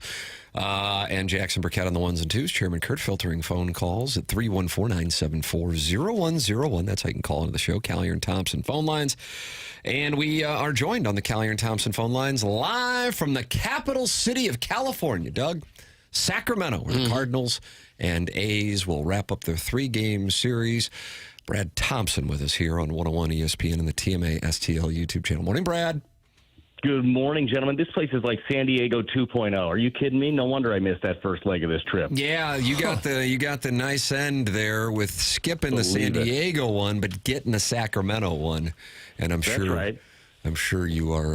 You're going to have to return that favor at some point. I really enjoyed. I saw two things. Well, I heard one thing from Ali Marmol, and I saw one thing last night that I liked. I did the game. I thought that was a game where the Cardinals, not that they gave it away, although Ali Marmol did make reference to that. He felt like it was the first time this year they gave a game away. I just thought it was kind of sloppy, and even if you are waking up this morning, you're just glancing at the box score with a late-night game on the West Coast, you go, okay, I guess they were never really in it. But they had an opportunity to really break that thing open, then another opportunity later in the game in the 7th, and they just didn't do some of the things that we have seen, even in losses, that I think have made this team fun to watch. So last night you had some opportunities missed, base running errors, and that led to the defeat. And I liked, number one, Brad Marmol talking about that after the game, and I also liked when Jordan Walker swung and missed at a pitch that he thought he could hit. He expressed some anger, whereas last year and a couple of years before then I thought he looked defeated. Now I like that he's expecting success and showing frustration when he feels like he could help the club. So those are my two things that I like from a game last night that the Cardinals didn't play their best. Yeah, I think those are a couple of really good takeaways. And Danny Wexelman and I were doing the postgame show, and right after Ollie, we brought it up. I love that. One of the things that, and we talked about this last week, one of the things I think people really like about this team, and not just about the 26-man roster, but about the organization right now, is honesty, right? Like, this is where we're at. This is what we're trying to do. And there was honesty in that ball game last night. Ollie did say, paraphrasing here, but... Hello? Hello? Hello? Oh, we lost him. Oh. The show has a I don't hear him. Phone lines. People we don't want getting through get through, and then people that we do want to talk to, we lose. We go live from the 8th hole at Glen Echo with no problem. Okay, here we go. Brad Thompson rejoins us now here on the Callier and Thompson phone lines. Doug, we're on 101 ESPN, the TMA STL YouTube channel. Brad, are you there? Hello? Oh, no. Hello? No. Oh, Doug. Boy, Michael, I've worked with Doug now for a couple of decades. I've never seen him so pissed off. This is it. I don't know that I can continue. I've been angry a lot. Absolutely, I have. Never to this extent. This is the end for you think? 20-second timeout. I am. I'm going to need some time away for sure. Dirty Dan, the garbage man, says the phone lines are on an all-time heater. Jackson is reconnected now with Brad Thompson. Doug, he joins us live from Sacramento where the Cardinals will try and take the rubber match of this 3-game series with the A's. Brad, good morning. Where did I lose you guys last time? Where was that at? You said Tim had just made a couple of nice points. No, that couldn't have been me. No, okay. Wrong number. What was that? Drop him again. Drop him again. Ali Marmol's quote from last night. No, it is one. People talk about this, people enjoying this club, and it's not just the 26-man roster. I think one of the things that people have enjoyed about this club is the honesty, right? The honesty of, like, what is the direction? What are they trying to build? Where are they heading? And there was a lot of honesty after that game with Ollie. And again, it's paraphrasing, but essentially said this is the first time this year thought that we beat ourselves in that game. There were a couple of base running gaffes. There wasn't timely hitting like you normally had because, to your point, look, Cardinals ended up going 1 for 9 with runners in scoring position. They left 10 guys on, had a couple of bunt attempts that did not execute. Like, this team is going to play on the margins. They're going to have to execute the little things, just like they have all season long. So you talk about it, right? You talk about it to the media. You certainly are going to talk about it with your guys. Not that you have to. They know when they don't execute. But the beauty of this team is they've been able to, whether it's good or bad, they've been able to pack away yesterday and get ready for today. So that's what I'm looking forward to. In those similar situations today against Jacob Lopez, the lefty, and the A's, like where do they make some adjustments? How do they figure out ways to execute in a game like that and just play a cleaner style of baseball than last night? What'd you think of the way Liberatore pitched? And has he reached his ceiling yet as a pitcher, or would you expect to see him continue to improve? Oh, I don't think he's reached his ceiling by any means. I mean, he's still a young left-handed pitcher, still figuring out exactly how to utilize his arsenal. I think yesterday, and again, tale of two games, right? The first 4 innings, and especially the first 3, cruised through those, had a little bit of traffic in that 4th inning, but through 4 innings, he had 46 pitches. There in that 5th inning, the bottom of the order got him. It was a couple of singles in a row. Then he walked Shea Langoliers. That ended up loading the bases, which you know is going to be trouble in front of Big Amish Nick Kurtz. And, you guys saw it. He hit the slider that was away opposite field for the grand slam. So things escalated quickly right there on Matthew Liberatore. But I don't think he's close to his ceiling. I think that we're starting to see better feel for him, especially with the secondary stuff. That game yesterday, and I didn't get a chance to talk to him after the game. I will today. I think it was the best we've seen his curveball in a game. And he threw it a lot. He got 11 swing and misses overall, not just on the curveball. But that was encouraging. The slider was good. I think the biggest key for Matthew Liberatore, and this is something they've been working on the last couple of years, is just how to best utilize his fastball. Like, his fastball is not one. You look at the numbers against lefties, against righties. That four-seam fastball tends to get hit, right? So how do they sequence it a little bit better, or how does he execute that pitch better just to be able to utilize it more, because you have to be able to establish your fastball to get to the other stuff. But I thought he was cruising along and then just ran into that wall a little bit, but the Cardinals still had a chance in that ball game. Brad Thompson, our guest here on the Morning After. He is live in Sacramento with the Cardinals, where they will take on the A's and then head back to St. Louis. Royals for the weekend, Pirates coming up. A couple great weekend opportunities for fans to see this team. Looks like the weather will be favorable. And then in 2 weeks, the Cubs coming to town for what could very well be, surprisingly, a big series. I'm curious what you heard from the guys. I know you got that delightful travel arrangement where you didn't go to San Diego but did go to Sacramento. Following what took place on Sunday in San Diego, because another thing that Ali Marmol said that stood out this week, outside of being disappointed in the performance last night and the first time they gave away a game, was how guys were really pissed off Sunday.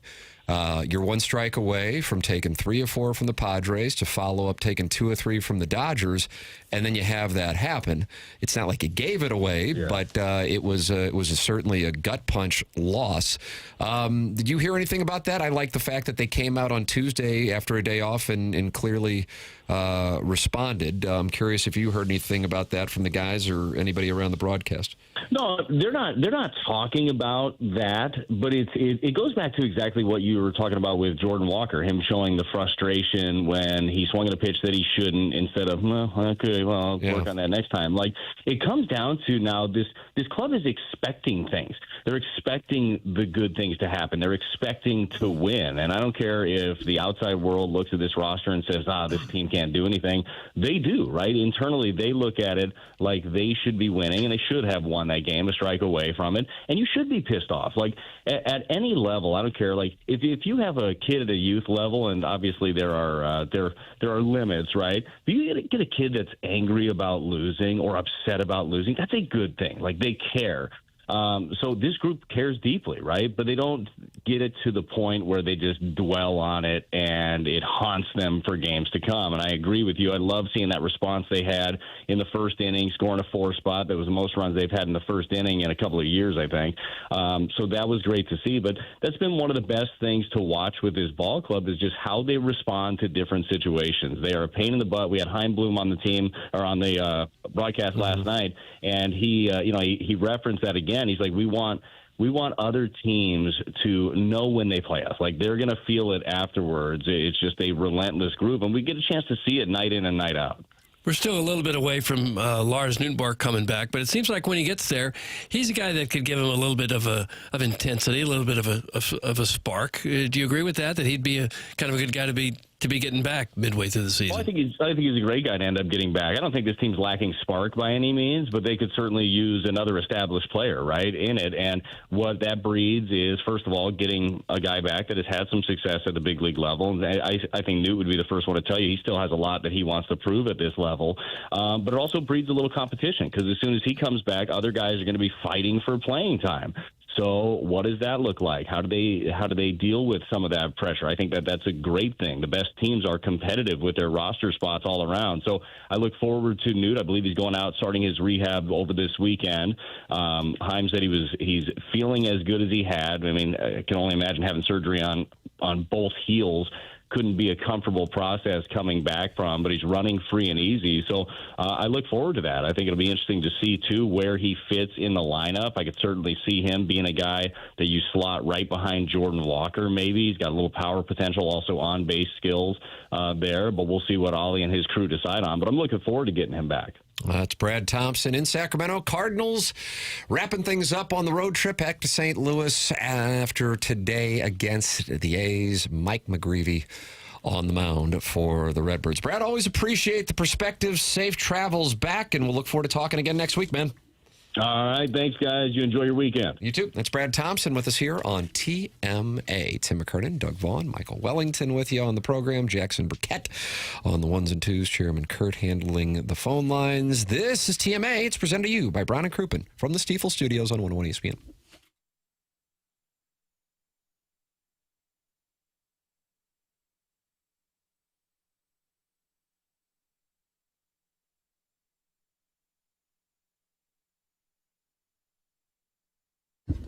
Universal Windows Direct has a wonderful opportunity for you here as the weather has broken. Maybe you've been waiting for the weather to break to finally deal with those old drafty windows. Well, now here we are. Great weather in the St. Louis area. Temperatures in the 80s. And if your windows have been giving you trouble letting in heat and driving up your energy bills, this is the time to take care of it before summer really kicks in. And that's where Universal Windows Direct really stands out. Right now, when you buy 2 windows, you get 2 free, and there's no limit. The more you upgrade, the more you save. Plus, you'll get 24 months with no payments and no interest. So you can move forward with your project now and not worry about paying for it for 2 full years. And this month, they're also offering a $500 bonus off your home improvement project. So call 314-334-2522. Or visit universalwindowsdirect.com to schedule your free estimate today to start enjoying fewer drafts, more consistent temperatures, and lower energy bills. Upgrade with confidence and enjoy the comfort, savings, and peace of mind that come with it. And like me, you'll be saying, I love my windows.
TMA 101 ESPN, and Doug, we are now officially within 24 hours of balls in the air for the Dotem. Okay.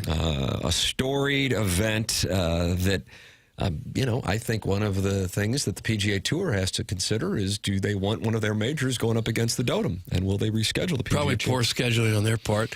We did give somebody a jacket once. Was that from the Dotem or was that the Fan Page Club Championship? Jackson? Fan Page Club Championship. Okay. What kind of jacket?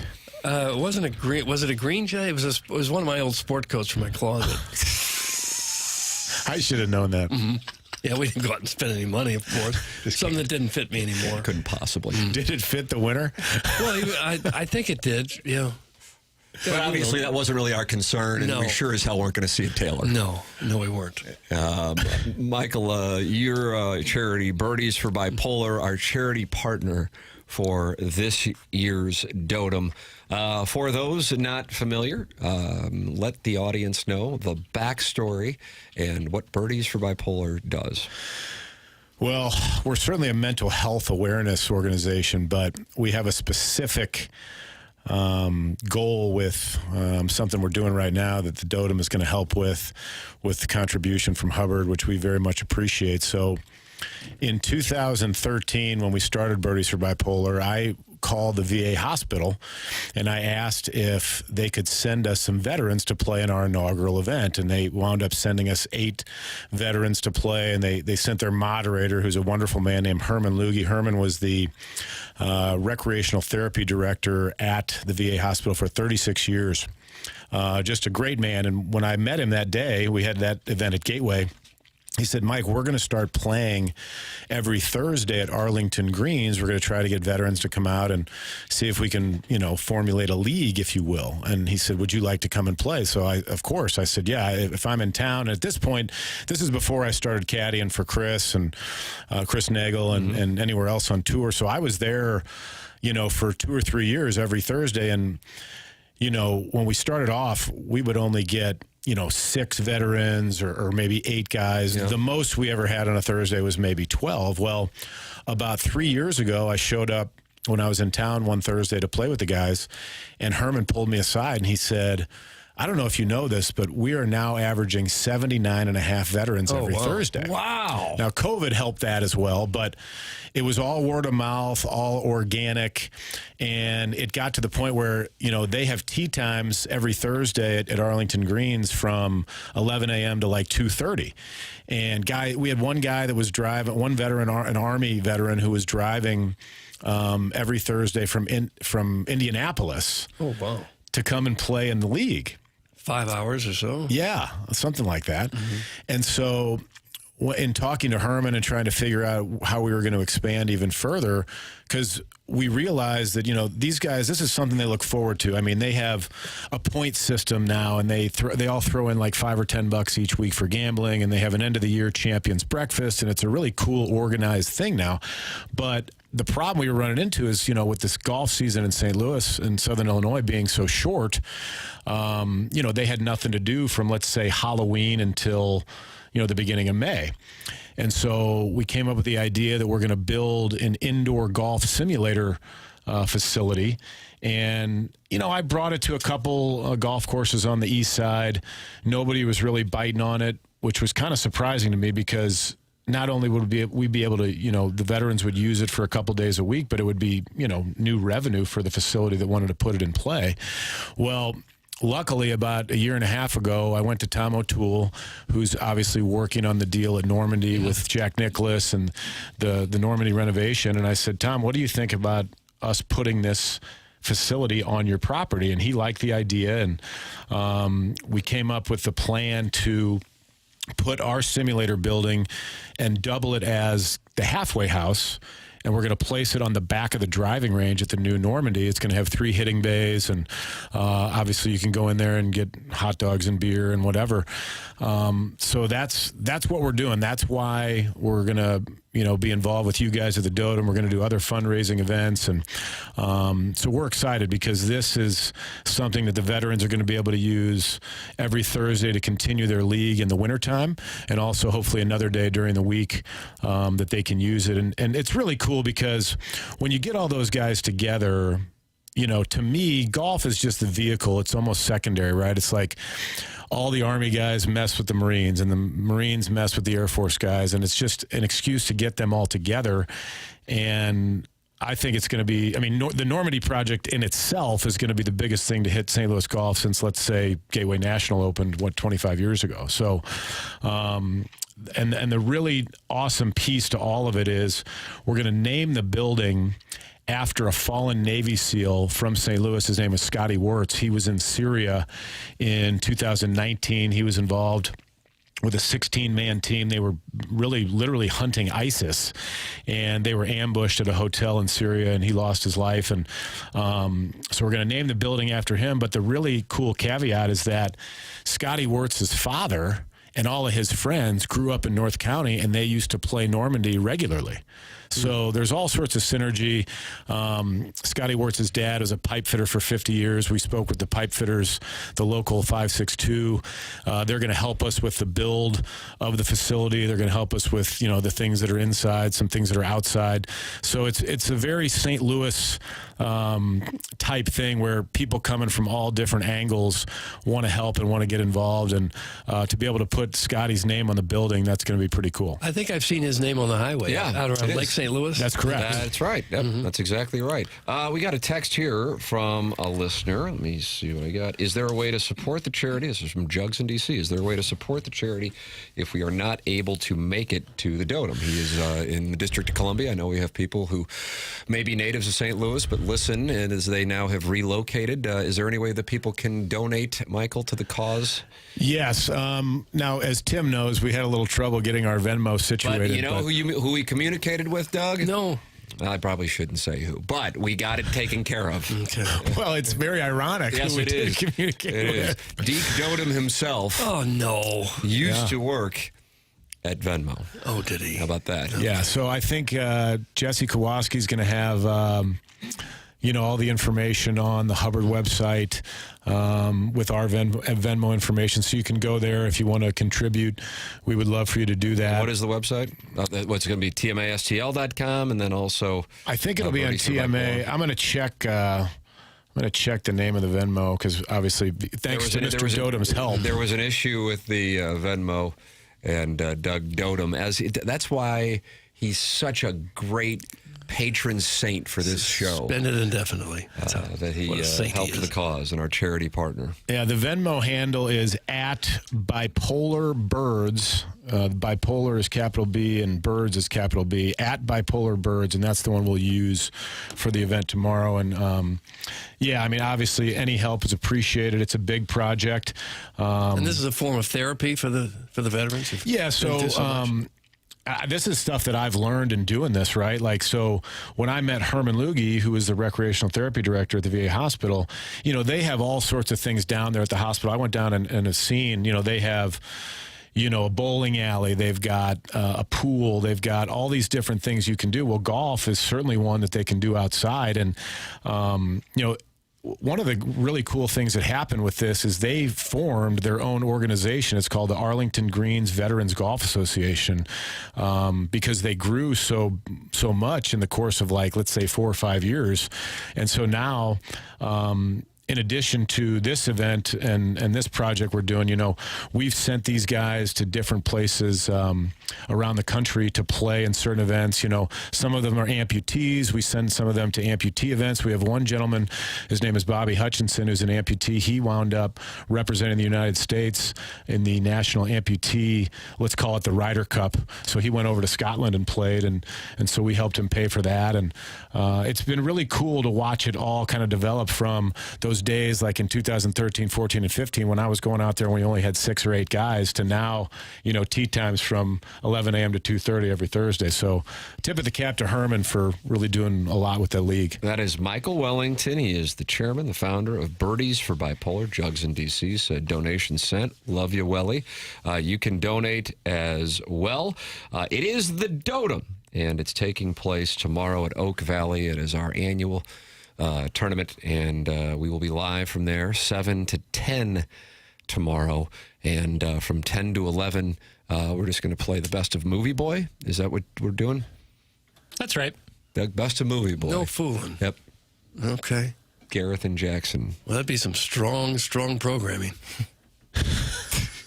It always is here on these airwaves, isn't it? From what I can tell. Yeah, you better believe it. So we are looking forward to that. Michael Wellington, chairman of Birdies for Bipolar, the Dotem, coming your way tomorrow. This is the Morning After, presented by Brown & Crouppen on 101 ESPN.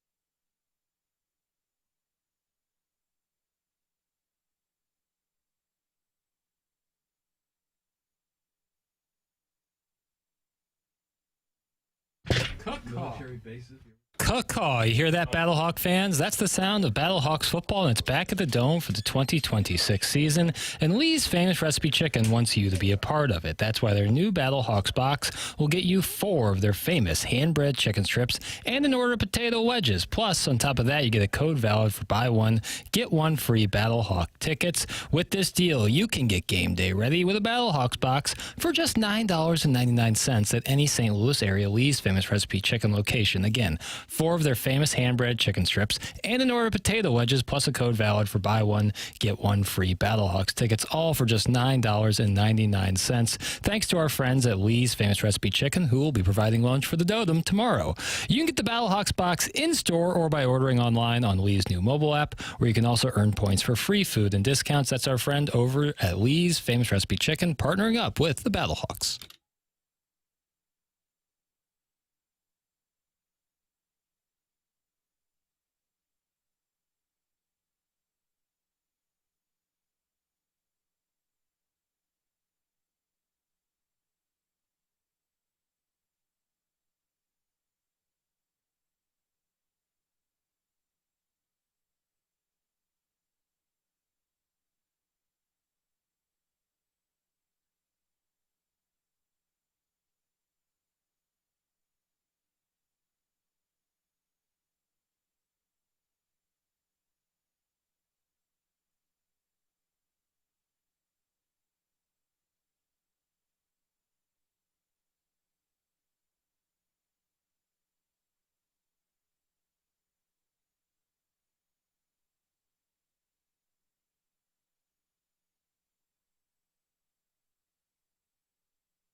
This is Jackson with a Sports Center update brought to you by Universal Windows Direct. Cardinals and A's today, 2:05 p.m. first pitch with Michael McGreevy toeing the slab for the Redbirds. That was another Sports Center update brought to you by Universal Windows Direct. You'll be saying, I love my windows.